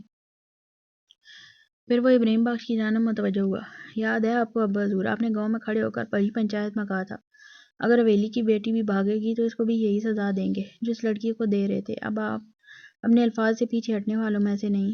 گاؤں میں پتہ چلا تو لوگ کیا کہیں گے کہ اپنی پوتی کے لیے قانون اور زبان بدل لی ہے ابراہیم بخش نے۔ فائز رانا کی باتیں سن ابراہیم بخش کا چہرہ سرخ پڑا۔ ہماری زبان اور قانون کسی کے لیے نہیں بدلتے۔ وہ اپنے منہ کو تو دے کر سیدھے ہو کر بیٹھتے برہمی سے بولے، آپ ایسا نہیں کر سکتے ابا، میں آپ کو ایسا نہیں کرنے دوں گا۔ فہیم زور سے احتجاجاً چیخا، فہیم بخش مت بھولو، یہ سزا ہے اس لڑکی کی۔ میں نے تمہیں پہلے ہی کہا تھا کہ اگر تم چپ نہ رہ سکو تو مت آنا یہاں صرف میرا فیصلہ چلتا ہے۔ ابراہیم بخش اس کی جانب دیکھ غضبناک حد تک لال ہوتے برہمی سے دہاڑے، ابا مجھے آپ کے سارے فیصلے منظور ہیں، آپ چاہیں تو اسے یہیں مار دیں، مگر میں اسے کسی کی کنیز کے طور پر نہیں دوں گا، یہ غیرت ہے میری۔ فہیم بخش مکمل ہی احتجاج پر اتر آیا تھا۔ چلو شکر، اس آدمی میں اتنی غیرت تو ہے۔ زونی اسے اپنے لیے لڑتا دیکھ دل ہی دل بڑبڑائی۔ یہ بھاگ گئی تھی، نہ جانے کہاں کا منہ کالا کرتی پھری ہے یہ اپنا یہ ان 2 سالوں میں۔ فہیم اس کے لیے ابا کے آگے کھڑا ہونے سے بہتر ہے کہ تم یہاں سے چلے جاؤ۔ فیض بخش فہیم کی جانب متوجہ ہو کر غصے سے لال پیلا ہو کر بولا۔ علیان ابھی ان 2 بھائیوں کی لڑائی چل ہی رہی تھی کہ پیچھے سے ایک زوردار نسوانی چیخ بلند ہوئی۔ سب اس لڑکی کی جانب متوجہ ہوئے تھے۔ وہ 2 سال یہاں رہ کر گئی تھی، اچھے سے جانتی تھی یہاں کے معاملات کو۔ علیان، شامیر، شہروز، مریم ایک ساتھ ہی وہاں پہنچے تھے۔ مریم اور شامیر یونہی جا رہے تھے جب انہیں شہروز کی کال ریسیو ہوئی۔ شامیر تو یہ تک نہیں جانتا تھا کہ زونی بھاگ گئی تھی، اس کے لیے یہی بہت بڑا شوق تھا۔ پھر اس پر اس کا 2 سال بعد اپنے عاشق کے ساتھ پکڑے جانا مانا سونے پر سہاگا۔ اس نے گاڑی گھما لی تھی یہ کہتے ہوئے کہ شہروز ہم ساتھ چلیں گے۔ اس کے پاس اتنا وقت نہیں تھا کہ مریم کو یوں نہیں چھوڑتا، اس لیے اسے بھی اپنے ساتھ ہی لے آیا۔ مریم کو صرف اتنا پتا تھا کہ زونی اور اس کا عاشق پکڑا گیا۔ اس نے کبھی نہیں سوچا تھا کہ اس کے عاشق کے طور پر علیان کو وہاں درخت سے بندھا ہوا پائے گی۔ علیان وہ فوراً ہی بھاگتے ہوئے علیان تک پہنچی تھی۔ وہ نوجوان بے ہوش تھا۔ مریم اس کے لٹکے ہوئے چہرے کو اپنے ہاتھوں کے پیالے میں بھر کر روتے ہوئے پکارنے لگی۔ اسے کھولو، میں نے کہا اسے کھولو۔ مریم روتے ہوئے چیخی۔ مریم! اس کی آواز علیان کیسے نہ پہچانتا۔ اس نے بمشکل اپنی آنکھیں کھولی۔ شہروز پلیز کھولو اسے۔ مریم نے رسی کھولنے کی کوشش کرتے ہوئے شہروز کی جانب دیکھ منتی انداز میں کہا۔ مریم کو دیکھتے ہی شاہین بیگم خوفزدہ ہوئیں۔ یہ پھر آ گئی۔ وہ دل ہی دل بڑبڑاتے اپنی گردن پر ہاتھ پھیرنے لگی۔ شامیر پلیز اسے کھولو، یہ میرا کزن ہے، پلیز کھولو۔ شامیر اور شہروز دونوں ہی آگے بڑھنا چاہتے تھے مگر احسن بخش نے انہیں آنکھیں دکھا کر روک دیا تھا۔ ان دونوں کو یہ علیان سے کہیں زیادہ زونی کی پرواہ تھی جسے وہ سوجے ہوئے چہرے، زخمی ہونٹ اور رسیوں سے بندھا فرش پر گرا دیکھ رہے تھے۔ شامیر واقف تھا اس وقت زونی کے لیے آگے بڑھنا پورے اپنے خاندان سے لڑنے کے مترادف ہے، لیکن اس کے باوجود وہ مزید خود کو روک نہ سکا۔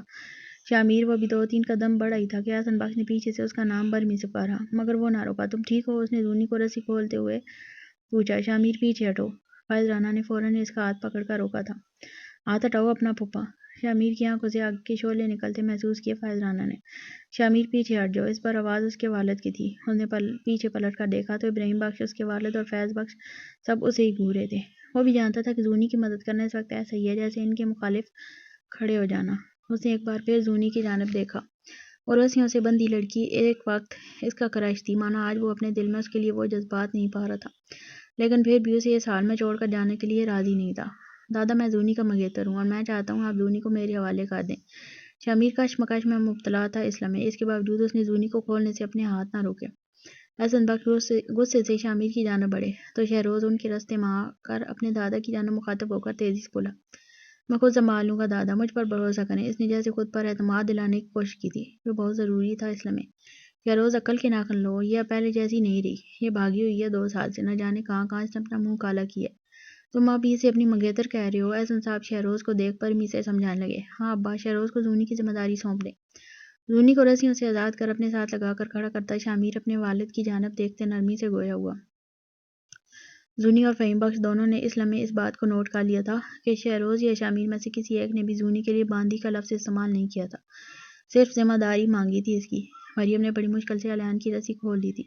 وہ نیچے گرتا اس سے پہلے ہی مریم نے اسے اپنے وجود کے سہارے سے سنبھالا۔ باقی سب کا دھیان تو زونی پر تھا مگر شامیر ان سب میں بھی اپنی بیوی کو نہیں بھولا تھا۔ اس نے پلٹ کر دیکھا تو مریم کو علیان کے بے سوچ جسم کو سنبھالتا ہوا پایا۔ اسے یہ منظر بہت دل خراش لگا تھا۔ یہاں بیٹھو، میں تمہارے لیے پانی لاتی ہوں۔ مریم نے اسے آرام سے درخت سے ٹیک لگا کر بٹھایا اور تیزی سے اس کے لیے پانی لانے گئی۔ فائز رانا کو اپنا بنا بنایا کھیل شہروز کے ہاتھوں میں جاتا نظر آیا۔ اب بس اٹھیے، تو پھر نا انصافی ہے گاؤں کی لڑکیوں کے ساتھ۔ اپنی پوتی اور گاؤں کی لڑکیوں میں آپ فرق کر رہے ہیں۔ میں تو یہی کہوں گا کہ اگر آپ نے شہروز کے ہاتھ میں زونی کا ہاتھ دیا تو فائز رانا نے تنیسہ طور پر ابراہیم بخش کو بھرنا شروع کر دیا تھا۔ ہم نے ابھی کوئی فیصلہ نہیں سنایا، اس لیے فائز رانا اپنے الفاظ بچا کر رکھو۔ ابراہیم بخش اس کی جانب دیکھ برمی سے روب دار انداز میں ایک ایک لفظ جتاتے گویا ہوئے۔ زونی میری بیٹی ہے ابا، اور میں اسے شہروز کے ذمے سونپنے کے لیے تیار ہوں۔ شہروز چاہے تو نکاح کرتے ہی اسے سزا کے طور پر جان سے مار دے میرے سامنے ہی، میں ایک بار بھی اف نہیں کروں گا، مگر میں اسے باندی بننے کے لیے نہیں دوں گا۔ فہیم اور شامیر دونوں ہی شہروز کو سپورٹ کرنے لگے تھے کیونکہ ان دونوں کو اس کی ذمہ داری اٹھانے کے لفظ نے یہ گمان دیا کہ شہروز نکاح کرنے کی سوچ رہا ہے۔ ابراہیم بخش خاموش رہے۔ فیض بخش کو سمجھ نہیں آیا وہ کیوں اس فیصلے کو اتنا طول دے رہے ہیں، کیوں اتنی لڑائی بڑھنے دے رہے ہیں۔ وہ فیصلہ سنا دیں، سب کو اپنا سر تسلیم کرنا پڑے گا اس کے آگے۔ پھر وہ کیوں خاموش ہیں اب تک؟ تو ٹھیک ہے، تم ٹھیک ہو؟ الیان کے منہ سے اسے پانی کا گلاس لگا دیا تھا۔ اس کے پانی پیتے مریم فکر مندی سے پوچھنے لگی، ہاں یہ لوگ کون ہیں اور تم انہیں کیسے جانتی ہو؟ گہرے سانس لیتے ہوئے مشکل اس نے سوال کیا۔ یہ میرا ددھیال ہے۔ اس کا جواب سنتے الیان اسے حیرت سے دیکھنے لگا۔ کیا یہ جاہل لوگ؟ وہ بے ساختہ ہی بول اٹھا۔ یہ صرف جاہل ہی نہیں، ایک نمبر کے کنجر ہیں۔ وہ دانت پیستے ہوئے ابراہیم بخش اور ان کے پاس کھڑی شہین بیگم کو دیکھتے ہوئے بولی، فی الحال یہ ان باتوں کا وقت نہیں ہے الیان، تمہیں یہاں سے نکلنا ہوگا ورنہ یہ لوگ تمہیں مار دیں گے۔ زونی کا فیصلہ چاہے جو بھی ہو، ہمارا فیصلہ صرف موت ہے ان کے نزدیک۔ مریم کو اس لمحے صرف الیان کی فکر تھی۔ وہ جانتی تھی زونی کا فیصلہ ہوتے ہی یہ لوگ الیان کو موت کی گھاٹ اتارنے چلے آئیں گے، بغیر یہ جاننے کی کوشش کی کہ وہ بیچارہ ان سب میں قصوروار ہے بھی یا نہیں۔ مریم یہاں کے اندھے قانون کی بخوبی جانتی تھی۔ زونی کے لیے خاندان کے مرد ایک دوسرے سے لڑنے کے لیے تیار کھڑے تھے۔ بیٹا باپ کے مقابل آیا ہوتا، ایسا کبھی نہیں ہوا تھا اس حویلی میں پہلے۔ مریم کو پتا تھا بس یہی ایک موقع الیان کو یہاں سے زندہ نکالنے کا۔ وہ لوگ ایک دوسرے سے لڑنے میں مشغول تھے۔ ان کی توجہ الیان کی جانب کم تھی، یا شاید وہ مطمئن تھے کہ الیان یہاں سے کہیں نہیں بھاگ سکتا۔ نہیں، میں زونی کو اس حال میں چھوڑ کر نہیں جا سکتا۔ یہ جائے لوگ مار دیں گے اسے، وہ تیزی سے رد میں بولا۔ مانا اس کے جسم میں طاقت نہیں تھی ان لوگوں سے لڑنے کی، مگر وہ پھر بھی زونی کو ان لوگوں کے پیچھے چھوڑ کر جانے کے لیے تیار نہ تھا۔ زونی کی فکر مت کرو الیان، اس کا باپ اور کزن ہیں لڑنے کے لیے، تم صرف اپنی فکر کرو اس وقت۔ مریم اسے سمجھانے لگی۔ چلو ایسے میں یہ لوگ آپس میں لڑ رہے ہیں، ہم یہاں سے نکل چلتے ہیں۔ مریم نے اس کا ہاتھ پکڑ کر تیزی سے کہا۔ وہ کبھی نہ تیار ہوتا اگر مریم نے اس کا ہاتھ نہ تھاما ہوتا۔ یہ وہ ہاتھ تھا جس کی خواہش میں وہ 2 سال سے تڑپ رہا تھا۔ آج جب اس لڑکی نے ہاتھ تھاما تھا تو وہ کیسے چھڑا لیتا؟ مریم نے نہیں پوچھا اسے کہ اس کا اور زونی کا کیا رشتہ ہے، کیونکہ نہ تو اس کے پاس وقت تھا ان باتوں کو سوچنے کا اور نہ ہی وہ سوچنا چاہتی تھی۔ الیان اس کے لیے آج بھی اس کے چھوٹے بھائی جیسا تھا۔ تھوڑا سا لڑ سکتے ہو، چونکہ ان کے گارڈ سے لڑے بغیر نہیں نکل سکتے ہم یہاں سے۔ ہاں بس تم ہاتھ تھامے رکھو تو میں سب کچھ کر سکتا ہوں۔ اس کی آنکھیں شدید محبت جھلکا رہی تھی اس لمحے۔ ہاتھ نہیں تھامنا، گردن پہ چھرا رکھنا ہے، پکڑو۔ جیسے ہی گارڈ تمہیں روکنے کی کوشش کریں اور تمہیں لگے سچویشن تمہارے ہاتھ سے پھسل رہی ہے تو فوراً میری گردن پر چھرا رکھ دینا۔ یہ لوگ مجھے کچھ نہیں کریں گے، اس لیے میری اور زونی کی جانب سے بے فکر ہو۔ اگر تم زونی کی واقعی مدد کرنا چاہتے ہو تو پہلے خود ٹھیک ہو۔ اس حالت میں تم زونی تو کیا اپنی بھی حفاظت نہیں کر سکتے۔ ابھی مریم نے الیان کو چھری پکڑائی ہی تھی کہ اس نے دیکھا کہ شہروز اور فائز رانا ایک دوسرے کے گریبان تک آ گئے ہیں اور دونوں کے درمیان مار پیٹ شروع ہو گئی ہے۔ فائز رانا ہٹا کٹا پہلوان تھا، اسے زیادہ دیر نہ لگی شہروز کو زمین پر پٹکنے میں۔ اپنے بھائی کو پٹتے دیکھ شامیر فوراً ہی میدان میں کود گیا تھا۔ چلو یہ اچھا موقع ہے۔ جب مریم نے دیکھا کہ لڑائی بڑھ گئی ہے اور سب کی توجہ اب صرف لڑائی کی جانب ہے تو الیان کو لے کر پیچھے کی جانب سے بھاگی۔ مریم اسے چھوٹی گلیوں سے گزارتے ہوئے مین دروازے تک لانے میں کامیاب ہو گئی تھی۔ اسے علم تھا کہیں گارڈز ملیں نہ ملیں دروازے پر ضرور ملیں گے۔ الیان کو بھاگتے دیکھ وہ لوگ فوراً ہی اسے پکڑنے آ گئے تھے۔ الیان نے بس ایک بار مریم کا چہرہ دیکھا، وہ اس کے لیے بہت پریشان تھی۔ اس کا خوبصورت چہرہ سفید پڑ رہا تھا، اس خوف سے کہیں اسے کچھ ہو نہ جائے۔ وہ آج بھی فکر کرتی ہے میری، اسے مجھ سے نفرت نہیں ہے۔ ہاں مریم مجھ سے نفرت نہیں کرتی۔ یہ جملے بڑبڑاتے ہوئے چہرے پر ایک دل فریب مسکراہٹ سجائے ان گارڈز کی جانب بے خوف ہو کے بڑھا، جیسے ایک نئی روح پھونک آئی ہو اس کے جسم میں۔ ان گارڈز نے الیان کو ہلکے میں لیا تھا کیونکہ ان کے نزدیک وہ پہلے ہی بہت زخمی حالت میں تھا، مگر صرف تھوڑی ہی دیر لگی تھی کہ انہیں اپنی سوچ پر پچھتاوا ہونے لگا۔ الیان نے ایک کے بعد ایک کو زمین بوس کر دیا تھا۔ جب انہوں نے دیکھا کہ الیان ان پر حاوی آ رہا ہے تو وہ سب ایک ساتھ اس پر حملہ آور ہوئے۔ الیان ایک ایک کر کے تو لڑ سکتا تھا مگر سب سے ایک ساتھ لڑنا اس کے لیے ممکن نہ تھا۔ اس کے ہاتھ پاؤں ابھی بھی زخمی تھے۔ جب مریم نے نوٹ کیا سچویشن اس کے ہاتھ سے نکل رہی ہے تو مریم جو حویلی کی گلی میں کھڑی چھپ کر یہ سارا منظر دیکھ رہی تھی فوراً نکل کر باہر آئی۔ اس کے باہر آتے الیان فوراً اس کی جانب بھاگ کر آیا اور پلان کے مطابق اس کی گردن پر چھری رکھ دی۔ مریم کی گردن پر اس لڑکے کی چھری دیکھ وہ گارڈز فوراً ہی پیچھے ہٹ گئے تھے۔ وہ سب جانتے تھے کہ وہ لڑکا زونی کا عاشق ہے، وہ اپنے بچاؤ کے لیے مریم کو مار سکتا ہے، اس کی پاسبلٹی تھی، اس لیے وہ سب پیچھے ہٹ گئے۔ وہیں دوسری جانب شہین بیگم مزید ضبط نہ کر سکیں۔ وہ زونی کے پاس آ کر اس کے بال کی جڑیں جھنجھوڑ کر اس کے چہرے پر تماچے مارنے لگی۔ تم دونوں بہنیں ڈائنے اور ڈائنے میری حویلی کا سکھ چین کھا گئیں دونوں مل کر۔ زونی کو سمجھ نہیں آیا وہ کیا بول رہی ہیں۔ بہنیں اس کی کہاں سے بہن آ گئی؟ ابھی اس نے یہ سوال سوچتے ہوئے ان کا ہاتھ پکڑا ہی تھا تاکہ وہ مزید اسے نہ مار سکیں کہ وہ تیزی سے دانت پیستے ہوئے بولی، بلکہ میری حویلی کا سکھ چین کیا، تو اپنی ماں تک کو کھا گئی ڈائن۔ بس ان کا یہ جملہ سننا تھا کہ زونی کے کان کھڑے ہو گئے، نہ جانے کہاں کا منہ کالا کر کے آئی ہے تو۔ اچھا ہوا تیری ماں یہ شرمندگی والا دن دیکھنے سے پہلے ہی مر گئی۔ ان کا اگلا جملہ مانو اس لڑکی کے جسم سے جان نکال گیا۔ تیری وجہ سے آج پہلی بار میرا داماد اور پوتے آمنے سامنے آئے ہیں، میرا شوہر اور بیٹا آمنے سامنے آئے ہیں، سب تیری وجہ سے کرم چلی۔ تو پیدا ہوتے ہی مر جاتی تو اچھا تھا۔ زونی کا جسم مکمل ڈھیلا پڑ گیا تھا، اسی وجہ سے شاہین بیگم کا ہاتھ بھی اس کی پکڑ سے آزاد ہو گیا۔ انہوں نے ہاتھ آزاد ہوتے ہی سب سے پہلے اسے پیچھے کی جانب دھکیل دیا، جس کے سبب وہ صحن کے فرش پر منہ کے بل گری۔ اپنی ماں کے انتقال کی خبر اس کے لیے کسی موت سے کم نہ تھی۔ اسے وہ لمحہ یاد آیا جب اس نے اپنی ماں سے پوچھا تھا، کیا آپ میرے ساتھ چلیں گی؟ نہیں بیٹا، میں تیرے باپ کو چھوڑ کر بھاگ کر بھلا کہاں جاؤں گی؟ وہ اداسی سی کہہ کر مسکرا دی تھی۔ مگر میں بھاگنا چاہتی ہوں یہاں سے، میرا دم گھٹتا ہے ان لوگوں میں۔ اپنی ماں کی آنکھوں میں دیکھتے ہوئے رنجیدہ سے لہجے میں بولی، تو بھاگ جا۔ کیا اسے اپنے کانوں پر یقین نہیں آیا تھا؟ ہاں بھاگ جا میری بچی، پڑھ لکھ کر بڑی افسرنی بن کر واپس آنا اور انہیں دکھانا کہ میری بیٹی ان کے بیٹوں سے کم نہیں ہے۔ اپنی ماں کی بات سن وہ مسکرا دی تھی۔ ویسے کم تو میری بیٹی ابھی بھی نہیں ہے، مگر افسرنی بنے گی تو بات الگ ہوگی۔ ان کی بات سن اس نے الفت محبت سے سرشار ہو کر فوراً ہی اپنی ماں کے ہاتھ چومے تھے۔ تب وہ سوچتی تھی کہ ساری جائیداد بیچ کر وہ اپنی ماں کے ساتھ ایک خوشحال زندگی گزارے گی، ایسی زندگی کہ کوئی افسرنی بھی کیا گزارے۔ مگر حقیقت اس کے کس قدر برعکس تھی آج۔ وہ اس قدر صدمے میں تھی کہ شاہین بیگم نے اسے پاؤں سے ٹھوکر ماری، مگر اسے محسوس تک نہ ہوئی۔ اس کے لیے جیسے دنیا ختم ہو گئی تھی آج۔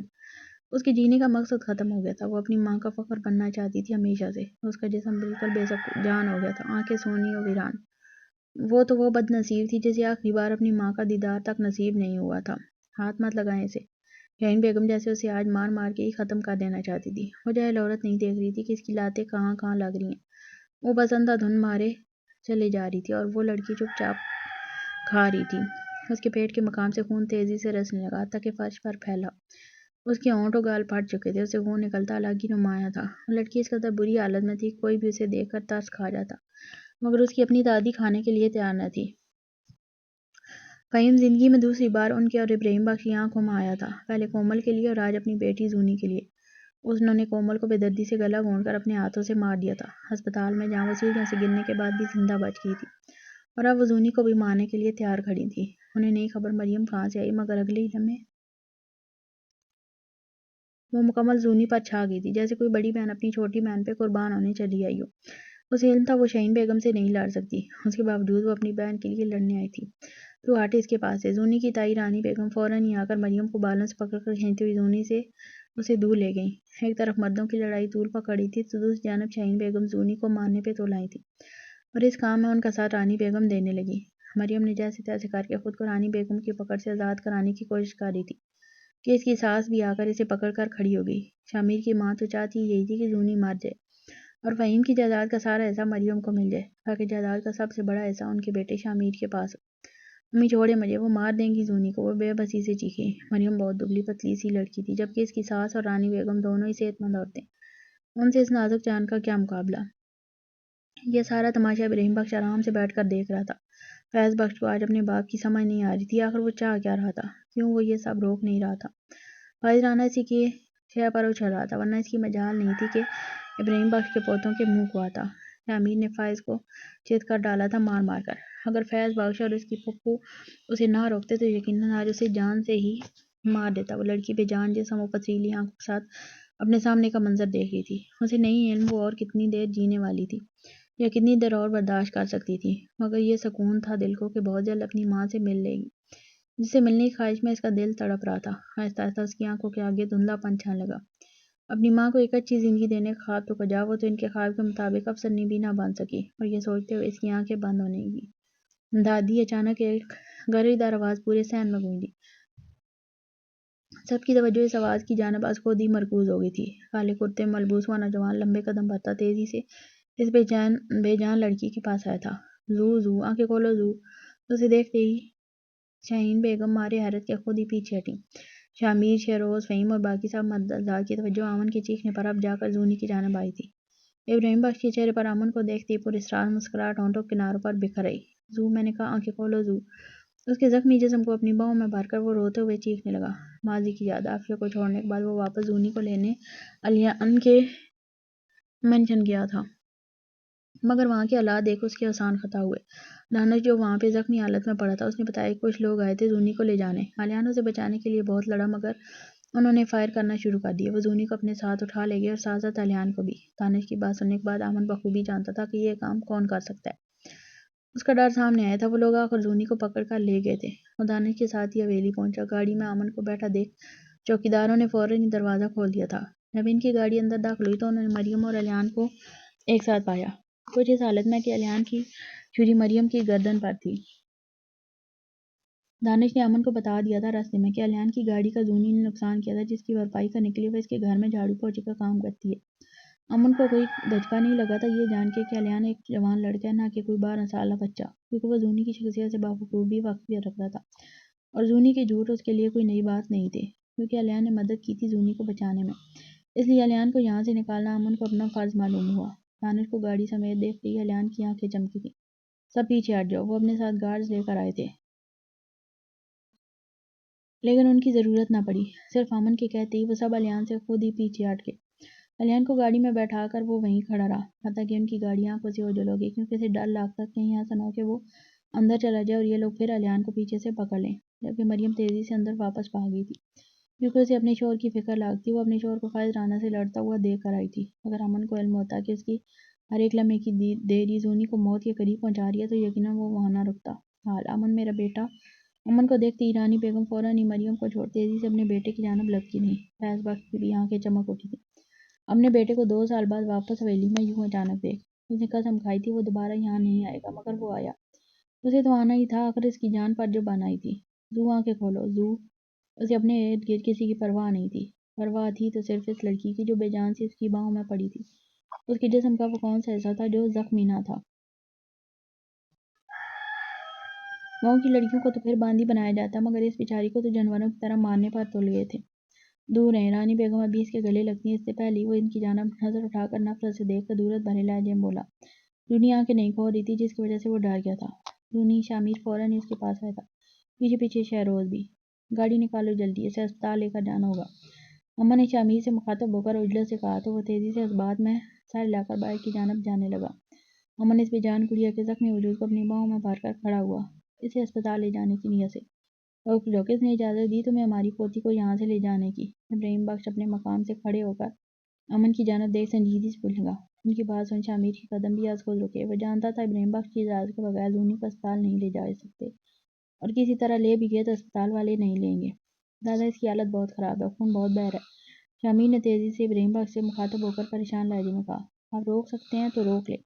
جیسے قبل ابراہیم بخش اپنی شرط رکھتے، امن بے خوف اور نڈر لہجے میں انہیں دیکھتے ہوئے چیلنجنگ انداز میں بولا۔ اس کے پاس وقت نہیں تھا شرطوں کے لیے۔ ابراہیم بخش نے اس لمحے امن کی آنکھوں میں بغاوت دیکھی۔ انہیں شدت سے محسوس ہوا کہ اگر زونی نہ رہی تو وہ اپنا پوتا بھی ہمیشہ کے لیے کھو دیں گے۔ وہ کچھ کہہ نہ سکے پھر۔ امن صاحب کی موجودگی میں سے لے کر چل دیا۔ اس لمحے کسی کو بھی مجال نہیں تھی اس کے سامنے آنے کی۔ جب ابراہیم بخش خاموش ہو گئے تو پھر کسی کی کیا مجال؟ شامیر نے اپنے دادا کی خاموشی کو سمجھتے ہوئے امن کی گاڑی نکالنے میں مدد کی۔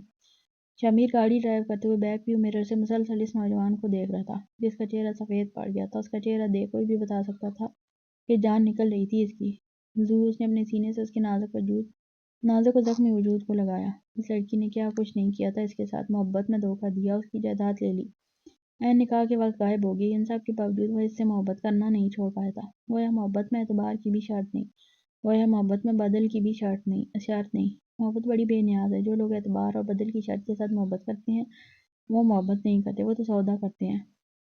ہاں پسند ہے چاہے جانا، وہاں پسند ہے اعتبار، وہاں پسند ہے بدل، مگر پسند ہے شرط نہیں ہے۔ اور شرط اور پسند بڑی الگ الگ شے ہیں۔ شرط مشروط سے لازم ہوتی ہے، نہ ہو تو کام نہیں بنتا، جبکہ پسند میں کام بن جاتا ہے۔ ملے تو خوش، نہ ملے تو محبوب کی رضا میں راضی۔ اور وہ لڑکا کچھ اسی حالت میں تھا۔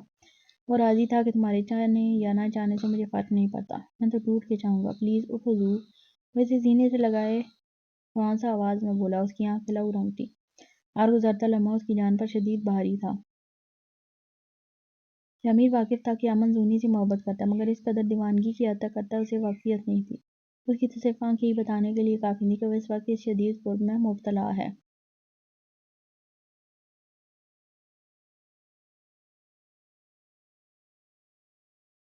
ڈاکٹر، وہ کیسی ہے اب؟ کیا میں اس سے مل سکتا ہوں؟ ڈاکٹر کے باہر آتے ہی وہ حسین نوجوان تیزی سے بے صبرا ہو کر پوچھنے لگا۔ تشدد کے بہت نشانات ہیں ان کے جسم پر، زخم بھرنے میں تو وقت لگے گا، ابھی ہوش نہیں آیا انہیں۔ ڈاکٹر نے گہرا سانس لے کر نفے تلے الفاظ میں جواب دیا۔ امن و شامیر دونوں ہی ڈاکٹر کی حالت سے سمجھ گئے تھے کہ وہ خوفزدہ ہے، اس لیے صحیح طور کھل کر نہیں بیان کر رہا زونی کی حالت کو۔ میں ڈسٹرب نہیں کروں گا اسے، بس اس کے پاس بیٹھا رہوں گا۔ کیا میں اندر جا سکتا ہوں؟ شامیر اس لمحے صرف امن کی بے صبری دیکھ رہا تھا۔ وہ اتنا بے صبرا تو کبھی نہ تھا۔ جی ڈاکٹر آج کی سے کہہ کر وہاں سے چل دیے تھے. وہ اندر داخل ہوا تو وہ لڑکی بیڈ پر روتی ہوئی نظر آئی. وہ تو ہنستی مسکراتی چلبلی سی زونی کو دیکھنے کا عادی تھا. یہ والی زونی اسے اذیت دے رہی تھی. چیئر پر اس کے پاس آ کر بیٹھ گیا. کچھ دیر تک اس کے زخمی چہرے کو دیکھتا رہا. دل شدت سے تڑپ رہا تھا اس کی حالت دیکھ. آہستگی سے اس کا ہاتھ پکڑا. زو جلدی اٹھ جاؤ. اگر زیادہ ناٹک کرو گی نا تو یہیں چھوڑ کر چلا جاؤں گا تمہیں. پھر آنا دیوار پھلانگ کر بندریوں کی طرح. ابھی وہ ایسی باتیں کر رہا تھا کہ اس کا سیل رنگ ہوا. اسکرین پر نیو نمبر تھا. اس نے کال ریسیو کر کے سیل کان سے لگایا تھا. کچھ لڑکے کمرے میں بے دھڑک داخل ہوئے. وہ بات کرنا بھولے ان لڑکوں کو دیکھنے کا. بڑے صاحب کا حکم ہے. زونی بی بی کو حویلی پہنچانا ہے. ان میں سے ایک نوجوان آگے آ کر امن کی جانب دیکھ گویا ہوا. یہاں سے باہر دفعہ ہو اس سے پہلے کہ میں تم لوگوں کو اٹھا کر پھینکوں. وہ غصے کی شدت سے دھواں دھواں ہوتے چنگاڑا. ہم بی بی جی کو لیے بغیر نہیں جا سکتے بابا. وہ دوبارہ بولا تو امن کی آنکھوں میں خون اتر آیا. لڑنے کی مت سوچنا امن بخش. ان کے ہاتھوں میں گن ہیں اور نشانہ زونی ہے. ابھی وہ سیل کو کان سے ہٹاتا اس سے قبل ہی دوسری سمت سے روبدار آواز اس کے کانوں کی سماعت سے ٹکرائی. اس نے اپنے الٹے ہاتھ کی مٹھی مضبوطی سے بھینٹی. اس قدر مضبوطی سے کہ اس کی ہری نسیں ابھر آئیں. میں آ رہا ہوں. ہم بات کرتے ہیں. اسے ٹریٹمنٹ کی ضرورت ہے ابھی. اسے یہیں رہنے دیں. نہیں جیسے لے کر گئے ہو ویسے ہی لے کر واپس آؤ. دادا کیوں اسے ہماری لڑائی میں گھسیٹ رہے ہیں؟ آپ کو کیا لگتا ہے میں نہیں جانتا کہ زونی کو 2 سال تک ڈھیل دینے والے آپ ہی تھے؟ اسے لگتا ہے وہ مجھ سے اتفاقی طور پر ملی جبکہ میں اچھے سے جانتا ہوں وہ آپ تھے. آپ نے اسے مجھ تک پہنچایا. وہ دانت پیستے ہوئے بولا تو دوسری سمت کچھ لمحوں کی خاموشی چھائی. موبائل پر ہی ساری باتیں کرو گے؟ آ جاؤ ساتھ بیٹھ کر چائے پیتے ہیں. دوسری جانب سے تحمل سے جواب آیا تو اس کا خون جل گیا. اس نے آنکھیں ایک لمحے کے لیے بند کی. غصہ جیسے قابو نہ آ رہا ہو. باہر انتظار کرو میرا اور آئندہ منہ اٹھا کر کمرے میں مت چلے آنا. بی بی جی کو لیے بغیر ہم نہیں جا سکتے. وہ لڑکا پھر بولا تو امن کا شدت سے دل چاہا اس کا گلا دبا دے. لیکن وہ جانتا تھا وہ مجبور ہے. وہ وہی کر رہا ہے جو پیچھے سے اسے آرڈر ملا ہے. ٹھیک ہے میں خود لے آؤں گا. نکلو اب. اس کی جنگھال کر کہتے ہی وہ سب باہر چلے گئے تھے. ان کے جاتے ہی دروازہ نوک ہوا. امن نے نظر اٹھا کر دیکھا تو شامیر دروازے پر کھڑا نظر آیا. گاؤں میں رہ کر دادا سے نہیں لڑ سکتے تم. یہ بات سمجھ لو. شامیر نے اسے نصیحت کی تو اس نے کچھ نہ کہا. وہ صرف زونی کا زخمی چہرہ دیکھ رہا تھا. وہ زونی کو لے کر واپس حویلی آ گیا تھا. امن اسے لے کر اپنے کمرے کی جانب بڑھنے لگا تھا تاکہ اسے اپنے کمرے میں لٹا کر اپنے دادا سے بات کرنے چلا جائے. مگر شاہین بیگم نے اسے لاؤن میں آگے بڑھنے ہی نہ دیا. پہلے اس کا فیصلہ ہوگا پھر یہ کسی کے کمرے میں جائے گی. ان کا یہ سخت جملہ امن کا خون کھلا گیا تھا مگر وہ خاموش رہا. اسے صوفے پر لٹا دو امن. میں چادر منگا دیتا ہوں. شامیر جو اس کے ساتھ ہی گھر میں داخل ہوا تھا اس کی جانب دیکھ آہستگی سے گویا ہوا. شامیر اسے آنکھوں میں اشارہ کر رہا تھا کہ لڑنے کی مت سوچنا. اگر زونی کو بحفاظت رکھنا چاہتے ہو تو. پہلی بار اسے شدید پچھتاوا ہو رہا تھا کہ وہ ان ظالموں کی حویلی میں پیدا ہوا جو جانوروں سے بھی بدتر ہیں. جو کسی بھی لمحے اپنے ہی خون کو نوچنے کے لیے تیار کھڑے ہیں. وہی جانتا ہے کس دل سے اس نے زونی کو صوفے پر لٹایا تھا. شامیر نے نوری سے کہہ کر چادر منگا لی تھی. یہ لو. امن کی جانب بڑھاتے ہوئے وہ آہستگی سے بولا. اس حسین لڑکے نے شامیر سے چادر لے کر فوراً ہی زونی کو مکمل ڈھک دیا. جب تک میں واپس نہ آؤں تم یہیں کھڑے رہنا اس کے پاس. امن شامیر سے مخاطب ہو کر سنجیدگی سے گویا ہوا. یہ زندگی میں پہلی بار ہے جب شامیر اور امن کسی معاملے میں ایک ساتھ کھڑے ہوں. اس کا دل زونی کو ایک لمحے کے لیے بھی وہاں چھوڑنے کے لیے تیار نہیں تھا. وہ شامیر کو اس کی رکھوالی کے لیے چھوڑ کر ابراہیم بخش کے کمرے کی جانب لمبے قدم بڑھتے ہوئے سرخ ہوتے چہرے کے ساتھ داخل ہوا. اس کی آنکھیں لہو برسا رہی تھیں. کبھی جس مقام پر عافیہ تھی آج اسی مقام پر زونی کھڑی تھی. وہ عافیہ کو نہیں بچا سکا تھا مگر زونی اسے وہ کچھ نہیں ہونے دے گا. یہ اس کا خود سے وعدہ تھا اور اس وعدے کی وفا کے لیے وہ اپنی جان تک دے سکتا ہے. سلام نہیں کرو گے؟ لگتا ہے حویلی سے دور رہ کر ساری تمیز تہذیب بھول گئے ہو. ابراہیم بخش اسے کمرے میں بغیر سلام کے داخل ہوتا دیکھ فوراً ہی ٹوکنے لگے مگر اس نے جواب میں کچھ نہ کہا. اپنے رعبدار انداز میں آ کر ان کے کمرے میں رکھے صوفے پر شانہ انداز میں بیٹھ گیا. کیا کام تھا آپ کو مجھ سے؟ بہت مشکل سے اپنے غصے پر قابو رکھتے ہوئے استفسار کیا. کیوں اپنے پوتے سے کام ہوگا تبھی بلا سکتا ہوں اسے چائے پینے کے لیے. وہ ہلکا سا مسکرا کر پوچھنے لگی. بالکل ورنہ اس چائے کا شرف مجھے 2 سال میں نہ جانے کتنی بار مل چکا ہوتا. امن نے پلٹ کر سپاٹ سے لہجے میں جواب دیا. تو ابراہیم بخش ایک لمحے کے لیے اس نوجوان کا سرخ چہرہ بغور دیکھنے لگے. تو تم دادا پوتے کا رشتہ نہیں رکھنا چاہتے؟ گمبھیر لہجے میں استفسار کیا. اس سوال کا جواب تو میں 2 سال پہلے ہی دے چکا ہوں. پھر دوبارہ کرنے کا کیا مطلب؟ ابراہیم نے نوری کو اشارہ کیا باہر جانے کا تو وہ فوراً ہی چائے کا کپ امن کے سامنے رکھ کر وہاں سے باہر کی جانب چل دی. ٹھیک ہے تو بات کرنا بیکار ہے تم سے. ہمیں تو لگا تھا کہ 2 سال میں تمہیں عقل آ گئی ہوگی مگر لگتا ہے تم نے اب تک سبق نہیں سیکھا. اچھا لگا ہوگا نا معمولی سی نوکری کے لیے مارے پھرنا. اپنا اور عافیہ کا پیٹ بھرنے کے لیے لوگوں سے ادھار لینا. بسوں کی چھتوں پر بیٹھ کر کام پہ جانا. چھوٹی چھوٹی غلطیوں پر ذلیل ہونا. گھر گھر جا کے بچوں کو پڑھانا. اور کتنا ذلیل ہو گیا امن بخش. تمہارے اندر کوئی عزت نفس بچی بھی ہے یا نہیں؟ ان کی باتیں سن ایک لمحے کے لیے وہ حیران ہوا۔ اس نے کبھی نہیں سوچا تھا کہ وہ ہر وقت اپنا دادا کی نظروں میں رہتا ہے۔ وہ اس کی زندگی کے متعلق ہر بات جانتے ہیں، تاکہ عافیہ کے متعلق بھی۔ اگر وہ جانتے تھے کہ عافیہ زندہ ہے تو اسے لینے اپنے کتوں کو کیوں نہیں بھیجا؟ ان گنت سوالات یکدم چلنے لگے تھے ذہن میں۔ امن کے جانے کے بعد ابراہیم بخش نے اس کی جگہ اپنی وفادار آدمی کو کام پر بٹھایا، مگر صرف کچھ ہی ماہ بعد انہیں شدید نقصان کا سامنا لگا۔ ساسا تقسا کا انتقال ہوا تو فہیم جو کاروبار سنبھالے ہوئے تھا وہ بھی اپنی بیوی کے غم سب کو چھوڑ چھاڑ کر بیٹھ گیا۔ فیض بخش کو تو اپنی رنگینیوں سے ہی فرصت نہیں تھی، اور احسن وہ اس قابل نہیں تھے کہ سب کچھ اکیلا سنبھال سکے۔ بچے ان کے دونوں پوتے تو شامیر کو شروع سے ہی خاندانی کاروبار میں کوئی دلچسپی نہیں تھی۔ یہی وجہ تھی کہ اس نے پیشہ ہی الگ منتخب کیا، اور شہروز اسے تعلیم مکمل کرنے کے لیے ہی ابھی سالوں درکار تھے۔ بچی ان کی واحد امید و کرن ان کا بڑا پوتا امن بخش۔ اس لڑکے کی ذہانت کا اندازہ تو انہیں شروع سے تھا، تبھی تو صرف اسے باہر ملک بھیجا پڑھنے کے لیے۔ امن نہ صرف ذہین و محنتی تھا بلکہ ان کے بعد گدی کا جانشین بھی۔ اس لڑکے میں ہر وہ کوالٹی تھی جو کسی سربراہ میں ہوتی ہے۔ وہ محنت سے گھبرانے والوں میں سے نہیں تھا، اور نہ غربت سے۔ وہ اپنے ہونہار پوتے کو یوں اپنی زندگی دو لڑکیوں کے پیچھے خراب کرنے نہیں دے سکتے تھے۔ بہت پیسہ لگایا تھا انہوں نے امن کی پڑھائی پر۔ اب جب پھل کھانے کا وقت آیا تو وہ ایک معمولی سی کنیز کی خاطر حویلی چھوڑ کر چلا گیا۔ کس قدر احسان فراموش خون تھا ان کا، وہ یہی سوچ افسردہ ہو رہے تھے۔ وہ چاہتے تو زونی کو اسی دن پکڑ لیتے جب وہ جائیداد بیچنے پہنچی تھی، مگر نہ کیا، کیونکہ اسے چارے کے طور پر استعمال کرنے کا فیصلہ کر لیا تھا انہوں نے۔ انہیں علم تھا کہ امن بخش کسی کے لیے بھی حویلی واپس نہیں آئے گا سوائے اس بھاگی ہوئی لڑکی کے۔ عشق جو ٹھہرا اس کا عزت نفس بچی ہے، تبھی تو پلٹ کر اس دہلیز پر دوبارہ نہیں آیا، اور نہ کبھی آتا۔ تو پھر کیوں آئے ہو؟ ہم نے تو تمہیں نہیں بلایا۔ ابراہیم بخش مغرور لہجے میں اپنی منہ چکوتاؤ دیتے ہوئے بے نیازی سے بلایا۔ مانا اپنے پوتے کو انہیں اس وقت شدید ضرورت تھی، لیکن وہ یہ بات مقابل پر ظاہر نہیں ہونے دے رہے تھے۔ واقعی آپ نے نہیں بلایا؟ اسے طنزیہ مسکرا کر سوال جتاتے ہوئے کہا، جیسے بتا رہا ہو کہ چالاک نہ بنو دادا، تمہارا ہی پوتا ہوں۔ نہیں، وہ مغرور لہجے میں صاف انکار کر گئے۔ کیوں جھکائیں اپنی ناک جب مقابل کمزوری ان کے ہاتھ میں؟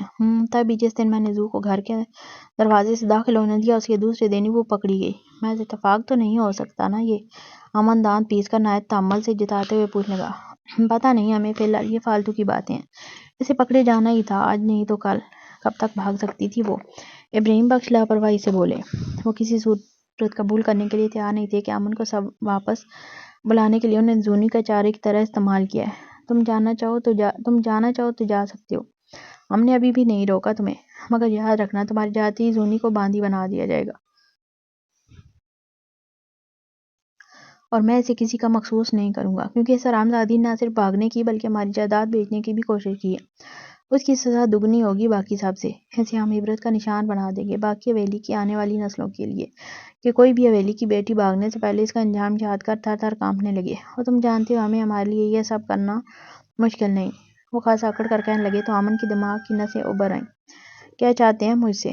اسے شامیر کے الفاظ بخوبی یاد آئے، اور وہ نوجوان خود بھی واقف تھا کہ وہ اکیلا ان سب سے نہیں لڑ سکتا۔ اس کے پاس کچھ بھی نہیں تھا لڑنے کے لیے، نہ طاقت، نہ منصب، نہ پیشہ، نہ اپنے حصے کی جائیداد۔ وہ جانتا تھا بے مطلب تو نہیں بلایا گیا اسے یہاں واپس۔ امن ڈائریکٹ موضوع پر آیا۔ کیا وقت آ گیا؟ اپنے ہی پوتے سے لین دین کرنا پڑا ہے، یہ سب تم لوگوں کا ہی تو ہے، ہم تو صرف اس کی حفاظت کر رہے ہیں۔ تو آپ چاہتے ہیں میں واپس کاروبار سنبھالوں؟ وہ ان کی مفہومانہ بات کا مطلب سمجھتے تیزی سے گویا ہوا۔ تو کیا تمہاری عزت نفس برداشت کر لے گی مفت میں بیٹھ کر روٹی توڑنا؟ اپنے باپ کی طرح انہوں نے طنزیہ پوچھا۔ میں آپ سے یا اس حویلی کے کسی بندے سے کوئی تعلق نہیں رکھنا چاہتا، آپ لوگوں کے لیے کام کرنا تو بہت دور کی بات۔ وہ تیزی سے کدورت بھرے لہجے میں بولا۔ تو ابراہیم بخش مسکرا کر اس کا سرخ چہرہ دیکھنے لگا۔ ٹھیک ہے تو بھول جاؤ، ہمارے درمیان کوئی بات ہوئی تھی، مگر یاد رکھنا اس بار گئے تو واپس نہیں آنے دوں گا تمہیں، چاہے تم کتنا ہی کیوں نہ تڑپو، چاہے تم کتنا ہی کیوں نہ بولو کہ تمہارا بھی حق بنتا ہے اس باندھی پہ، مگر تمہیں ہاتھ بھی نہیں لگانے دوں گا میں اسے۔ اگلی بار جب آؤگے تو تمہارے لیے دروازے ویسے نہیں کھلیں گے جیسے آج کھلے، اور نہ ملازمین تمہاری بات مانیں گے، اس لیے سوچ سمجھ کر اس حویلی سے باہر قدم نکالنا۔ ان کی دھمکیاں سن امن نے اپنی مٹھیاں بھینچی۔ کوئی اتنا بھی بے غیرت ہو سکتا ہے؟ شرم آتی ہے آپ کو ذرا بھی؟ وہ پوتی ہے آپ کی، آپ کا خون، کیسے بے غیرتوں کی طرح یوں سودا کر رہے ہیں اس کا؟ امن چاہ کر بھی خود کو روک نہیں سکا۔ امن بخش مت بھولو کس کے سامنے بیٹھے ہو تم۔ امن کے الفاظ انہیں اپنے سخت توہین معلوم ہوئے۔ وہ فوراً ہی اپنی جگہ سے کھڑے ہو کر چنگاڑے۔ بہت مشکل تھا امن کے لیے اس لمحے اپنا غصہ قابو کرنا، مگر وہ بے بس تھا۔ زونی کی غلطیوں نے اسے بے بس کر دیا تھا آج۔ ٹھیک ہے، میں تیار ہوں، آپ جو بولیں گے میں وہ کروں گا، مگر شرط ہے میری بھی، آپ زونی سے میرا نکاح کرائیں گے، آج ابھی اسی وقت۔ اس نے رعبدار انداز میں اپنی شرط رکھی۔ ہرگز نہیں، وہ بھاگی ہوئی ہے، اور ہمارے یہاں بھاگنے والی لڑکیوں کی کیا سزا ہوتی ہے یہ تم اچھے سے جانتے ہو۔ ہاں، یہ ممکن ہے کہ تمہارے لیے مخصوص ہو جائے، جیسے عافیہ تھی، تمہارے علاوہ کوئی نہیں چھو سکے گا اسے، تمہیں ہی حق ہوگا اسے سزا دینے کا، اور ہمیں یقین ہے کہ تم دینا بھی چاہو گے۔ آخر کو وہ تمہارے جذبات سے کھیل کر تمہارے حصے کی جائیداد لے کر بھاگی تھی۔ بدلے کی آگ تو تمہارے سینے میں بھی لگی ہوئی ہوگی، انہیں یقین تھا وہ بدلہ ضرور لینا چاہے گا، آخر وہ ان کا خون ہے۔ ایک عورت جس سے آپ کو محبت ہو، آپ اس کے لیے پورے خاندان سے لڑ جائیں، اسے نکاح کی خواہش میں مسجد کے دروازے تک پہنچ جائیں، لیکن وہ دھوکہ دے کر بھاگ جائے، اور پھر تقدیر ایسا وقت لائے کہ آپ کو اسے سزا دینے کا موقع ملے، اس کے حسن کو جس پر وہ اتراتی تھی مٹی میں خاک کر دینے کا موقع ملے، تو ابراہیم بخش کے نزدیک کوئی اس موقع کو گنوانا چاہے گا؟ لاکھ وہ محبت کا دعویدار تھا، مگر بدلے کی آگ سینے میں نہ ہو، یہ کیسے ممکن ہے؟ خاص طور پر مرد اپنی تذلیل اتنی جلدی نہیں بھولتا۔ امن خاموش ہو گیا، اسے لگا انہیں اگر یہ پتہ چلا کہ وہ زونی سے ابھی بھی محبت کرتا ہے تو وہ مزید اس کی محبت کو استعمال کریں گے اس کے خلاف۔ یعنی ابراہیم بخش اس کا دل ٹٹول رہا تھا ان باتوں سے، اور یہ بات وہ بخوبی سمجھ چکا تھا۔ اگر وہ یہ سمجھتے کہ وہ بدلہ لینے کے لیے روک رہا ہے تو اس میں کوئی مذائقہ نہیں۔ جب تک زونی محفوظ ہے، مجھے منظور ہے، وہ اتنی جلدی راضی ہو جائے گا، ابراہیم بخش کو اندازہ نہ تھا۔ وہ بہت اڑیل تھا، اتنی جلدی کیسے ہتھیار ڈال گیا؟ وہ یہی سوچ بغور اس کا چہرہ دیکھنے لگے۔ دادا پوتے کے کمرے سے باہر آتے ہی فائز رانا اجلت سے ان کی جانب آیا۔ ابا حضور، آپ کے فیصلے کو منتظر بیٹھا ہوں میں۔ وہ جیسے یاد دہانی کرا رہا تھا کہ زونی کا فیصلہ ابھی بھی اٹکا ہوا ہے۔ دادا، میں نے پہلے بھی کہا ہے اور پھر کہہ رہا ہوں، وہ میری منگیتر ہے، اس کے لیے سب سے زیادہ حق میرا بنتا ہے اس پر، اور میں اس سے نکاح کرنا چاہتا ہوں۔ شہروز اپنی بات پر ابھی بھی قائم تھا۔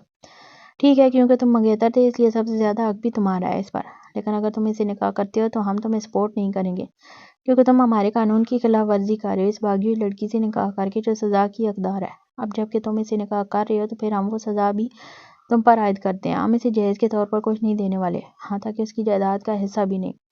ابراہیم بخش تو کیا پوری حویلی اس بات سے بخوبی واقف تھی کہ بغیر جائیداد کے حصے کے شہروز کبھی بھی زونی سے شادی کرنے کے لیے راضی نہیں ہوگا، خاص طور پر اس وقت جب اسے بھاگے ہوئے 2 سال ہو چکے ہیں، اور نہ جانے وہ لڑکی کہاں اور کس کے ساتھ رہ کر آ رہی ہے۔ ان کی بات سن شہروز کو جیسے دھچکا سا لگا۔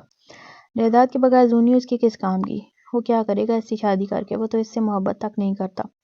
کیا سوچ رہے ہو شہروز؟ نکاح کے لیے راضی ہیں؟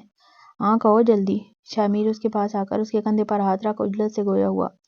اس کے نزدیک وہ محبت کرتا تھا زونی سے، بے پناہ محبت، جائیداد ملے یا نہ ملے اسے فرق نہیں پڑے گا۔ شامیر کے کہنے کے باوجود بھی شہروز خاموش رہا، تو وہ الجھ کر اسے دیکھ لگا۔ کیا ہو گیا شہروز؟ شامیر نے اس کا بازو پکڑ کر جھنجھوڑا۔ زونی اسے بھی پسند تھی، مگر اس نے صرف اس لیے چھوڑی کیونکہ اس کا چھوٹا بھائی پھوٹ پھوٹ کر رویا تھا اس کے گلے لگ کر زونی کی محبت میں۔ آج جب زونی اسے مل رہی تھی تو پھر وہ کیوں خاموش کھڑا تھا؟ امن مسکرا دیا، کیونکہ بخوبی جانتا تھا اس کی دکھتی رگ پہ ہاتھ رکھا ہے دادا نے۔ شہروز، تم محبت کرتے ہو نا؟ شہروز کی خاموشی مانو اب اسے سمجھ آنے لگی تھی۔ اس کے دل کو شدید قرب پہنچا۔ آج شامیر کو اپنی ماں کی بات یاد آئی، اور لگا ہاں وہ سچ کہہ رہی تھی، بس وہی اندھا بنا رہا اپنے بھائی کی محبت میں۔ ابا حضور،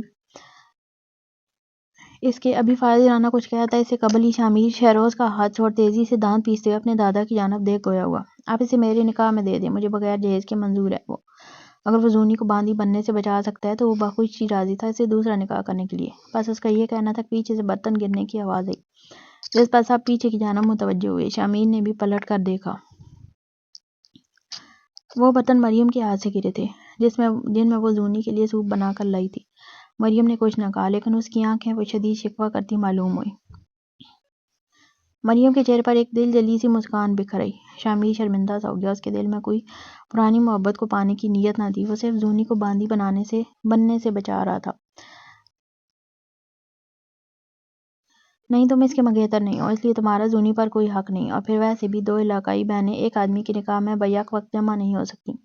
ان کی بات سن شامیر کے کان کھڑے ہوئے، اس کی آنکھوں میں حیرت جھلکی، نہ صرف اس کے بلکہ امن کے بھی، کیونکہ دونوں ہی اس متعلق کچھ بھی نہیں جانتے تھے، اور جانتے بھی کیسے؟ دونوں نے ہی 2 سال سے حویلی سے کوئی رابطہ نہیں رکھا تھا۔ علاقائی بہنیں؟ شامیر نے الجھ کر دہرایا۔ زونی اور مریم بہنیں ہیں۔ امن زیر لب بڑبڑا کر شامیر کو دیکھنے لگا، جو خاصا شوق میں نظر آ رہا تھا۔ ہاں، مریم کومل اور فہیم کی بیٹی ہے، یعنی زونی کی علاقائی بہن۔ فیض بخش جو اسی وقت وہاں آیا تھا شامیر کو دیکھ بتانے لگا، یہ ایک اتفاق تھا یا مریم نے استعمال کیا تھا اس کا حویلی کے اندر پہنچنے کے لیے؟ اب وہ یہی سوچ رہا تھا، اب یہ مت کہنا کہ تم نہیں جانتے کہ وہ اپنا حصہ مانگ رہی ہے فہیم کی جائیداد میں، اور اسی لڑائی کی وجہ سے اماں نے اسے حویلی سے نکال دیا تھا جسے تم پھر لے آئے۔ فیض بخش کے الفاظ سن وہ مزید الجھا۔ مریم نے کبھی اسے قریب نہیں آنے دیا۔ میاں بیوی ہونے کے باوجود وہ درمیان میں تکیہ حائل کرتی تھی۔